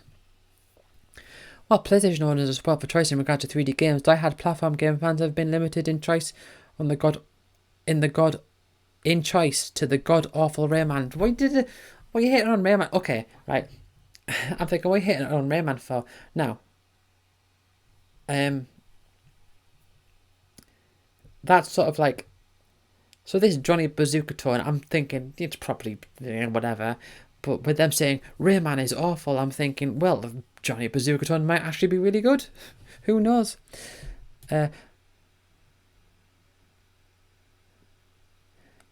As such, Rayman is a graphical feat. It also lacks in the platform finesse seen in, say, the Mario series. US Gold have fallen down the same trap as they unveil their rendered hero, the eponymous Johnny Bazooka tone, to a horde of expectant Sony owners. Johnny is a pop superstar US Gold would have us believe is more popular than Take That and any other teeny band you care to name.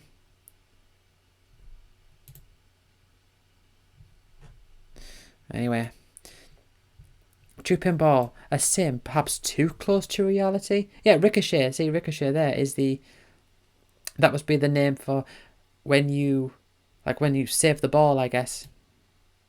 In terms of gameplay, True Pinball is sound enough, but is this type of simulation really required on the next generation consoles? 2 stars.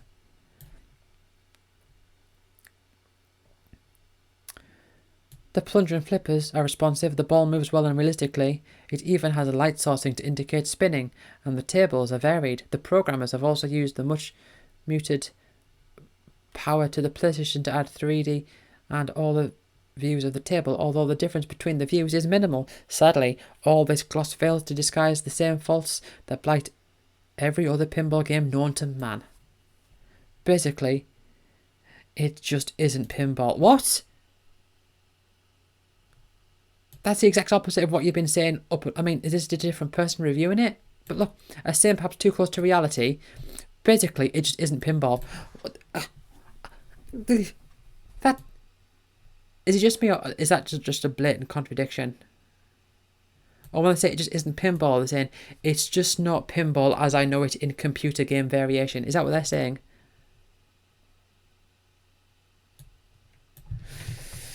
Well,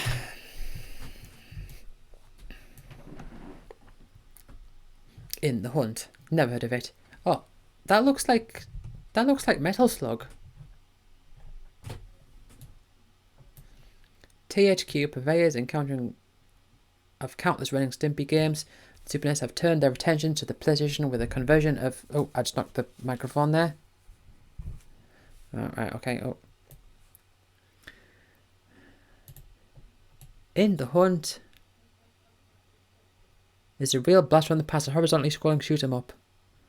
In the Hunt gives the player control of a tiny red submarine while out on a mission in the Arctic has been drafted to thwart the invasion plans of evil. Power-mad general, thus a 6-siege mission of wanted destruction, power-ups, and end-of-level bosses begins. Sadly, it is all too familiar mission. It does look like Metal Slug. Was this before Metal Slug? Is it the same? Did they make Metal Slug? I feel like this is a precursor to Metal Slug, but I don't know when Metal Slug 1 came out. Mickey's Wild Adventure. 2 stars. Hold on, how much did they give that one? 2 stars. They're giving a lot of 2 stars here. Mickey's Wild Adventure is at least offers the playability the likes of Rayman and Johnny Bazooka Toad lacked. Lay off Rayman. Stop complaining about Rayman. Its improvements over the aging 16-bit code is easy to miss. The game started in 1926 with Mickey Steamboat venturing the Steamboat Willie set. Yes. And then eventually it colours in as you go along. I remember that. I've played... I think I played it at the Childcare Centre. But let's see if there's another platform game, see if they can complain about Rayman again. Road Rash. Road Rash, a huge disappointment. Another 2 star. Does it rank everything 2 star? What's that one? 3 star. Right, so this basketball game is better than all these. So Road Rash, I had it on the Mega Drive, or played it on the Mega Drive at least, and I liked it. But the PS1 version added more like realism to the graphics. But it just wasn't as good.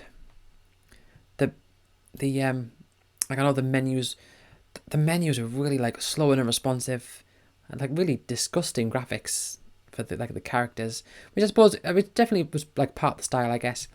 One of the veterans of the Mega Drive scene, Road Rash, rose onto the PlayStation via the ill-fated 3DO, a straight conversion of the aforementioned 3DO code. Road Rash is as timeless as ever as a concept, mixing motorbike racing with a chance to smack the heads of your fellow racers, set across 5 landscapes. Taking the time to smash the skull of the person you're overtaking often means other bikes roar by, whilst conversely just zooming past them all leads into a dull race with no fighting at all. It is possible to mix the two if you so wish. Somehow, you can't help but think it should all be together a little better. I don't remember that being the case, but I can't really remember that much in general.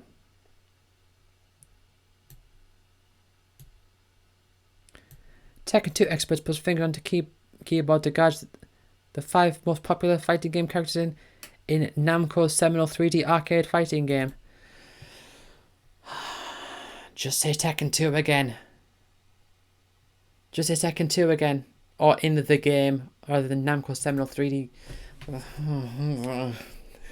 It's to give... I understand what it's about. It's to give, like, the most information based on minimal amount of words. So instead of saying, like, oh, by the way, it is also Namco's seminal 3D action game, arcade fighting game, they just find it and replace it. Michelle, Nina, Heihachi, Martial Law, and King. And we have NBA in the Zone, which is basketball, which they rate as 3 stars, and therefore better than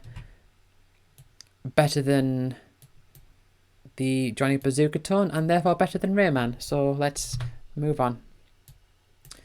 3 hours. Real about Fatal Fury. I've been at this for 3 hours now. This is definitely the longest one. Maximum is dispensing with the usual request for a greater variety and number of Neo Geo releases, as there is simply no point. SNK are sticking firm and only releasing carbon copies of the new SNK arcade beat-em-ups doing the rounds at the moment. So how much do they rate this one? This one will be high, I imagine. 4 stars? Yep, I knew it would be.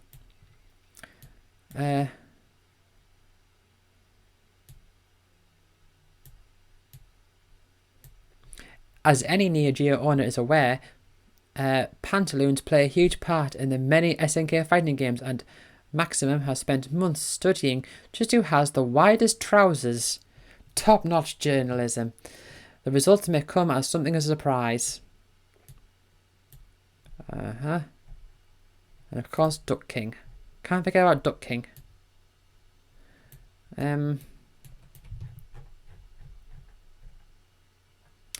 What does it say up here? Another issue of Maximum and another fighting game graces SNK wonderful console. This is great news for the beat-em-up fanatic, but a disappointment to almost everybody else. Oh, hold on.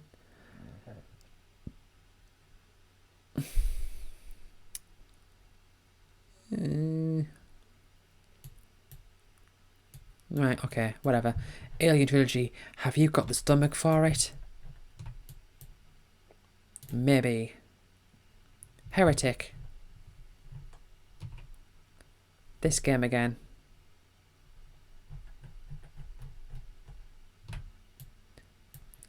Finally gets an official launch, and it's gained 2 extra episodes for expert gamers. Extra episodes? So there's the rod that they feel is useless. And that thing. 4 stars. Alright. I don't know what the stars being a different colour means. Because sometimes they're like a reddish colour. We wholeheartedly recommend that you have a serious look at this comprehensive version of Heretic. This is certainly a worthwhile consideration, especially for those PC owners who haven't experienced the medieval delight of this brutal and gory offerings. Yeah, that's the one that they were like talking about in like in Roll, weren't they? I think. This Means War. That's a name for a game. 3 stars. 40 packed missions. Copies are rarely as good as the original, and Micropose's Command and Conquer clone is no exception to the rule. Like C&C, it's an absorbing strategy game in which the player must gradually build up their army before leading the troops to victory. Resource management, building mines to extract minerals.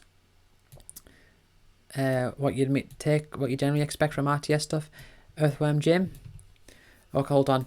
4 stars, better than Rayman, I guess. Previous PC platform games have been notoriously lame, just a couple of actually achieving any level of critical acclaim. Hold on. I'm just going to scan this. Are they going to compare it to Rayman? I don't see any. No, I don't think they're going to reference Rayman. Although difficult at times, Earthworm Jim is never unbearably annoying, and as such, the chances of giving up through sheer frustration are minimal. Unlike Rayman. Okay.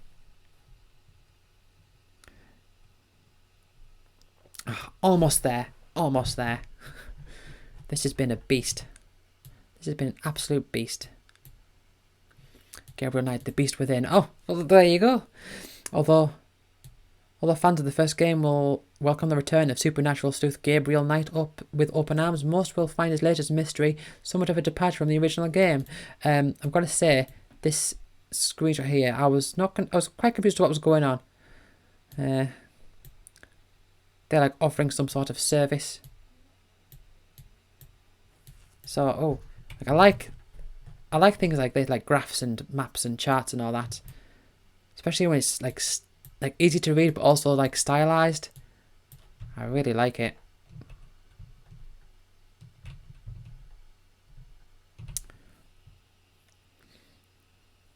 But they rate it 4 stars. Unlike most other interactive movies, The Beast Within is one of the few which managed to grasp the attention of the player, largely due to the interesting plot that runs throughout. Graphically, the game is pretty smart to digitize actors working well with the computer generated on which they're superimposed. Yeah, there's one of those types of games. Anyway, Conqueror, AD 1086. I'm going to sort of rush through this now, I guess. It's a mediocre cocktail of strategy and fighting. The Super VGA graphics are okay with some cool effects, but the clumsy control system and the lack of any real excitement makes Conqueror AD 1086 more of a cowardly squire boy than a dragon slaying knight. What a clunky name.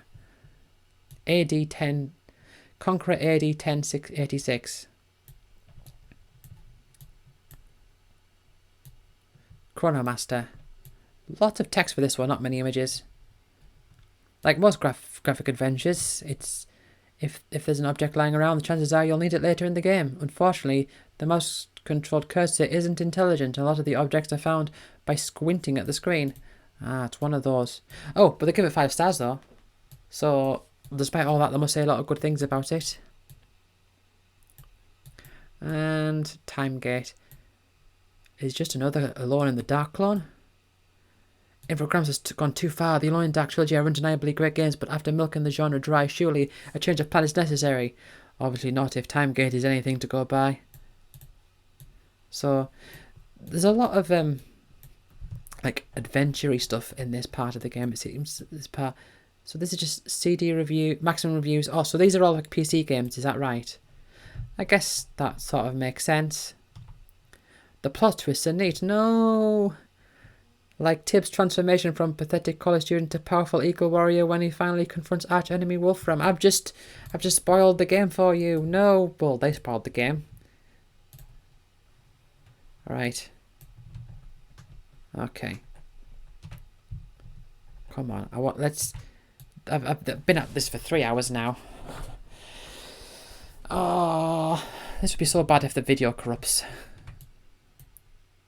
The mere mention of the game is enough to elicit much excitement from the Maximum team. After all, despite being converted across from PC to a myriad of platforms, the game never disappoints. Hell, even the Mega Drive 32X and Super NES versions of the classic are pretty good.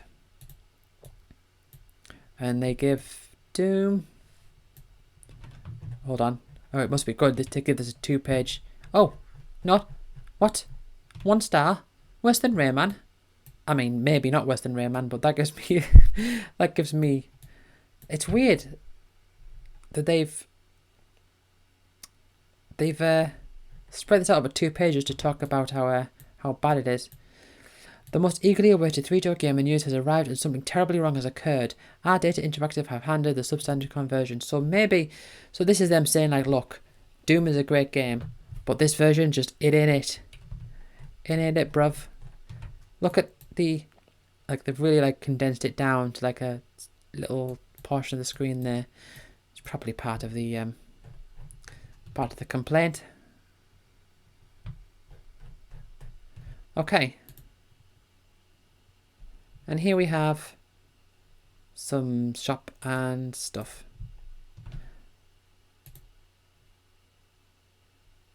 And that's it. So this is like an inlay, is it? These are Maximum. These are showing like the other magazines that are also out, including the one that we've just read. So yeah, I mean, it's taken a long time, but this has been...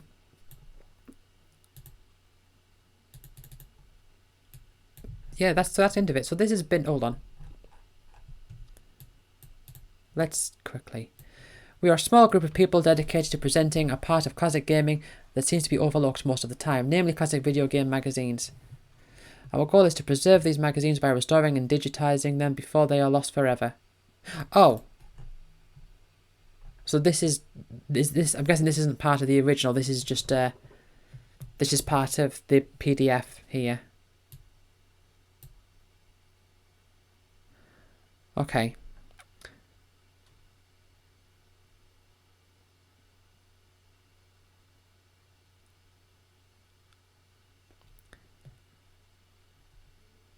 This is why the pre-2000 date is in place to protect their business and livelihood, to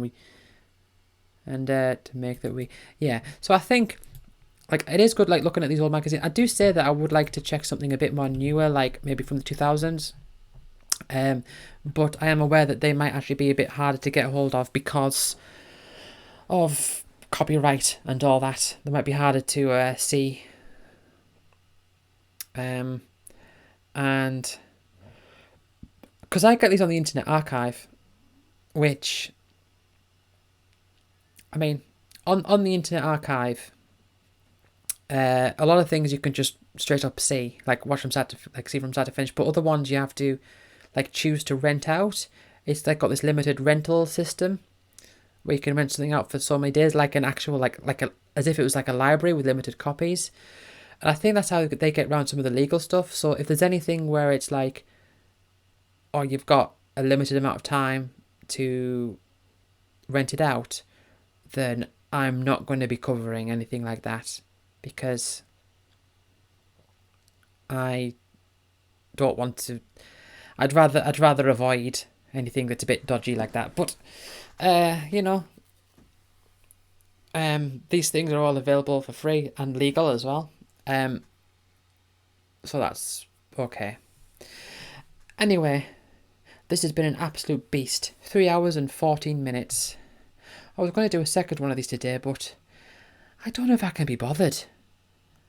I'm really hot. It's 31 degrees now. It was, we've gone through, since I started, it was quite cloudy. I've gone through the rain. I've opened and closed the curtains a few times. I've had a few different drinks. I am just exhausted. I think I might just make it this one for today. And maybe I'll do another one tomorrow to see how I feel. Anyway, thank you for watching. Let's pray to the gods that this video works. Probably will. I mean, I've not had issues with OBS before. Not with this anyway. Thank you for watching, and I will see you next time. Bye.